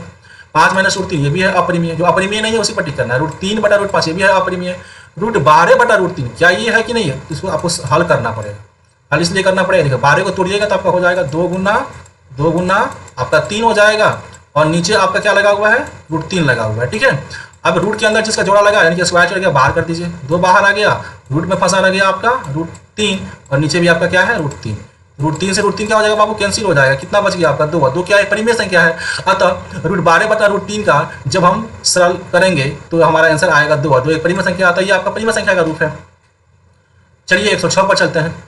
0.105 का p बटा n पर पावर n 5 पर पावर m रूप निम्नलिखित में कौन सा है। सबसे पहले क्या करना है कि आपको इसको जो है दशमलव से परिमेय संख्या बना लेना है। तो परिमेय संख्या बनाने के लिए आप क्या करेंगे, आइए इधर बटा दीजिए, नीचे 1 रखिए, दशमलव दीजिए, दशमलव के बाद में ऊपर 3 अंक है, आप भी 3 अंक बैठा दीजिए। आ रही बात समझ में। ये अब आप क्या पढ़ेंगे इसको भाई, इसको आप पढ़ेंगे 105 बटा 1000 पढ़ेंगे, लेकिन इसका सरलतम रूप नहीं है, कट जाएगा, काट दीजिए। 5 दूना 10 और 5 एकम 5, और ये कटेगा तो 5 दूना 10 और नीचे हो गया 2 जीरो और, यानी कि 21 बटा 200। हमें हर के बारे में बताना है कि वह n पर पावर 2 पर पावर n और n पर पावर कितना का आ रहा है। तो आप अब 21 को छोड़ दीजिए, अब नीचे वाला कीजिए 200 का। तो जब आपको 200 का आप कीजिएगा तो कितना हो जाएगा, 2 गुना 2 गुना 2 गुना 5 गुना 5, यानी कि 2 आपका 3 बनाया, 5 आपका 2 पर, 2 पर पावर 3 5 पर पावर 2, देख लीजिए 2 पर पावर 3 5 पर पावर 2 आपका ऑप्शन नंबर बी पर। अब चलिए क्वेश्चन नंबर 7 में, निम्नलिखित में कौन परिमेय संख्या है, कौन परिमेय संख्या उसी पर टिक कीजिएगा जो परिमेय संख्या है। ये तो नहीं है 4 रूट 7 ये अपरिमेय है, आपका जो है 10 और रूट अंडर 100 ये आपका परिमेय संख्या, क्योंकि 10 तो परिमेय संख्या है, और रूट 10 का क्या हो जाएगा, 10 ही हो जाएगा, 10 जुटेगा तो कितना हो जाएगा, 20 हो जाएगा, 20 आपका परिमेय संख्या, ये आपका परिमेय संख्या। ऑप्शन नंबर सी भी गलत है, ऑप्शन नंबर डी भी क्या आपका गलत है। 8 पर चलिए, निम्नलिखित में किसका दशमलव प्रसार शांत है। जल्दी से देखिए, तो 1600 में एक भी आपका सबके सब 2 और 5 आएगा, 2100 में आप कीजिएगा तो 7 आ जाएगा, और 88 का कीजिएगा तो 11 आ जाएगा, और 75 का कीजिएगा तो भाई 5 आने वाला है, और 3 से भी कट जाएगा तो 3 भी आने वाला है। तीनों में आपका जो है 5 और 2 के अलावा कुछ ना कुछ आ जा रहा है, लेकिन 1600 में जो है ना सिर्फ 2 और 5 आएगा, यानी कि इसका दशमलव शांत होने वाला है। ऑप्शन नंबर ए आपका सही है। 109, 2 धन पूर्णांक ए और बी के लिए 900 गुना 900 बाटा ए बी कितना के बराबर होगा। भाई देखिए ना, इधर हम सब जानते हैं कि 900 गुना 900 अब बराबर होता है ए गुना बी, तो बराबर को जब बराबर में भाग करेंगे तो आंसर कितना आएगा, 1 आएगा। आप सब जानते हो ना, दो संख्याओं का 900 गुना 900 बराबर होता है ए गुना बी, यानी दोनों संख्याओं के गुणनफल के बराबर में।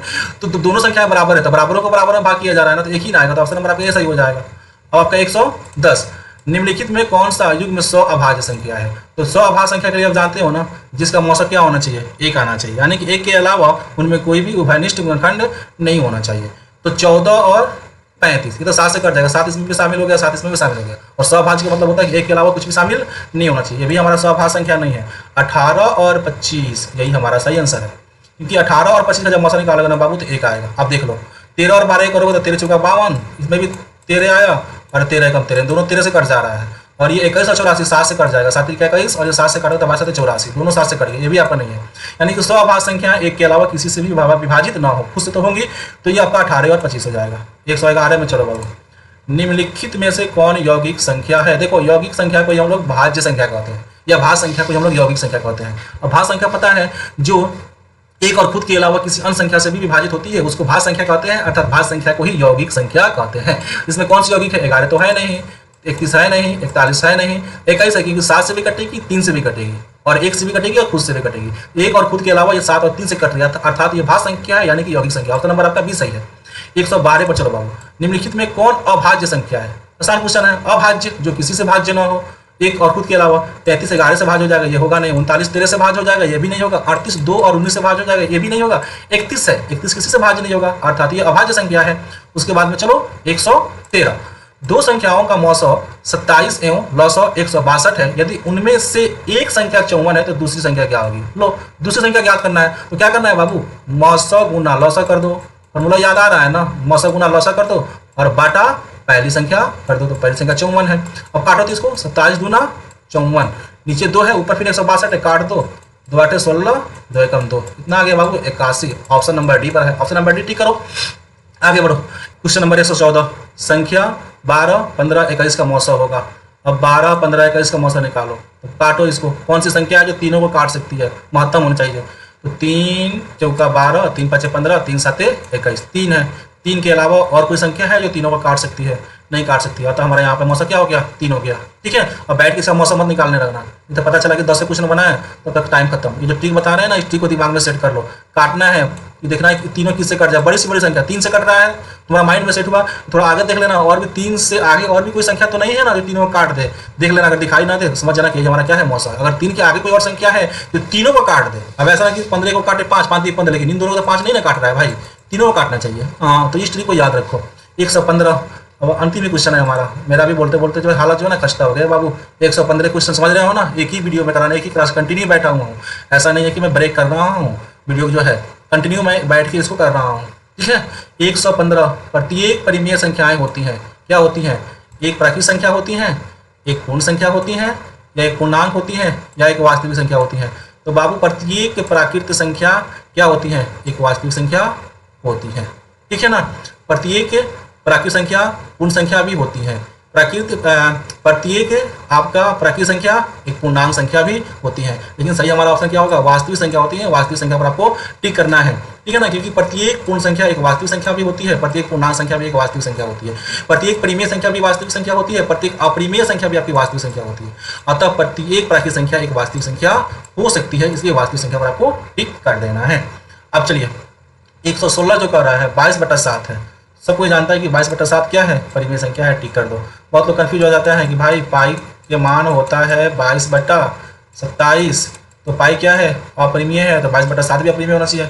नहीं भाई, याद रखो, ये पाई का मान 22/7 जो है असल मान नहीं है, सही मान नहीं होता है। ये बस हम अपने सहूलियत के लिए मैथ बनाते हैं, तो मैथ थोड़ा सा आसान हो जाए उसके लिए एक अनुमानित मान लगभग जो है 22/7 को जब विभाजित करते हैं तो पाई का जो मान होता है उसका लगभग ये आ जाता है। इसलिए मैथ को थोड़ा सा आसान करने के लिए पाई का मान 22/7 अनुमानित रख लिया जाता है। लेकिन पाई का मान अगर रियल में देखा जाए तो इतना होता है 3.141595353589, और आगे भी ये बढ़ता रहता है, रुकता नहीं है। इसलिए पाई को अपरिमेय कहा गया है। लेकिन 22/7 क्या है? ये परिमेय संख्या है, क्योंकि 22 एक आपका पूर्णांक संख्या है और 7 एक पूर्णांक संख्या है, दोनों का भिन्नात्मक रूप 22/7 बना है, अतः ये एक परिमेय संख्या है।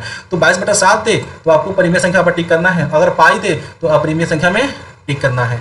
उम्मीद करता हूँ कि आपको ये 116 क्वेश्चन जो है समझ में आया होगा, और इसमें से 100% है कि 90% तो आपको जो है आशा है कि इसमें से बहुत सारे क्वेश्चन जो है बिहार बोर्ड एग्जामिनेशन जो है मैट्रिक में पूछे जा सकते हैं। तो इस क्वेश्चन को देखिए, आपके इस चैप्टर जो है 15 है, और 15 में से कुछ ना कुछ उसको ऑब्जेक्टिव क्वेश्चन बनाना है। आप सोच के देखिए, 100 ऑब्जेक्टिव क्वेश्चन देना है, अगर एक चैप्टर से 7-7, 8-8 भी उठाए तो उसका 100 पूरा हो जाता है। और हम लोग एक चैप्टर से लगभग 100 क्वेश्चन जो है ऑब्जेक्टिव पर करेंगे। अभी मैंने पहला चैप्टर का 116 करा दिया ना, इसी तरह 2-3 हर चैप्टर से लगभग हम 100 क्वेश्चन ऑब्जेक्टिव करेंगे। अब कहाँ से पूछेगा, क्या पूछेगा? एक चैप्टर से अगर वो टारगेट 10-10 भी लेता है तो भी हम जो यहाँ पे पढ़ रहे हैं इसमें से कोई ना कोई लड़ ही जाएगा, कोई ना कोई आ ही जाएगा। हमारा जो है आराम से हम 95 से ऊपर भी जो है मतलब कि 50 होता है ना, आपका 50 ऑब्जेक्टिव क्वेश्चन होता है, तो आप 45 से ऊपर जो ऑब्जेक्टिव क्वेश्चन जो है जरूर है कि बनाकर आओगे। अगर क्लास को अच्छे से पढ़ लेते हो, समझ लेते हो, तब इन सारी बातों का दिमाग में रखते हो तब। इसलिए मेहनत करो और पढ़ो। चलो, मैं भी बहुत जो है थक गया हूँ, कंटिन्यू जो है 116 ऑब्जेक्टिव क्वेश्चन मैं तुमको आज कराया। अगर ये जो है तुमको ज़्यादा फायदेमंद लगे तो इस वीडियो को ज़्यादा से ज़्यादा अपने दोस्तों में शेयर कर देना, और कमेंट करके बताया करो, कमेंट करो कि तुम्हें क्वेश्चन जो है समझ में आया कि नहीं आया, कितना क्वेश्चन तुम जानते थे, है ना, और इसका आंसर क्या होगा। कुछ जो है सजेशन देना हो तो भी कमेंट बॉक्स में दे सकते हो, उस पहलू पर हम लोग ध्यान देंगे, हमारी टीम जो है उस पर ध्यान देगी। ठीक है, तो वीडियो को लाइक जरूर कर दो, शेयर कर दो, कमेंट करते रहो। चैनल पर नए हो तो चैनल को सब्सक्राइब कर दो, ताकि ऐसे ही हमारा जो भी क्लास आए उसका नोटिफिकेशन तुम तक जो है पहुंच जाए, कोई भी क्लास तुम मिस नहीं करो। ठीक है, तो आज की क्लास यहीं पर ओवर करते हैं। ओके, हमेशा की तरह मैं जाते जाते एक बार अपने स्टूडेंट को कहता हूँ कि be honest and laborious, you will be successful. हमेशा तुम ईमानदार रहो, मेहनती बनो, मेहनत करते रहो, तुम अपने जीवन में एक ना एक दिन सफल हो जाओगे। Okay my dear, best of luck.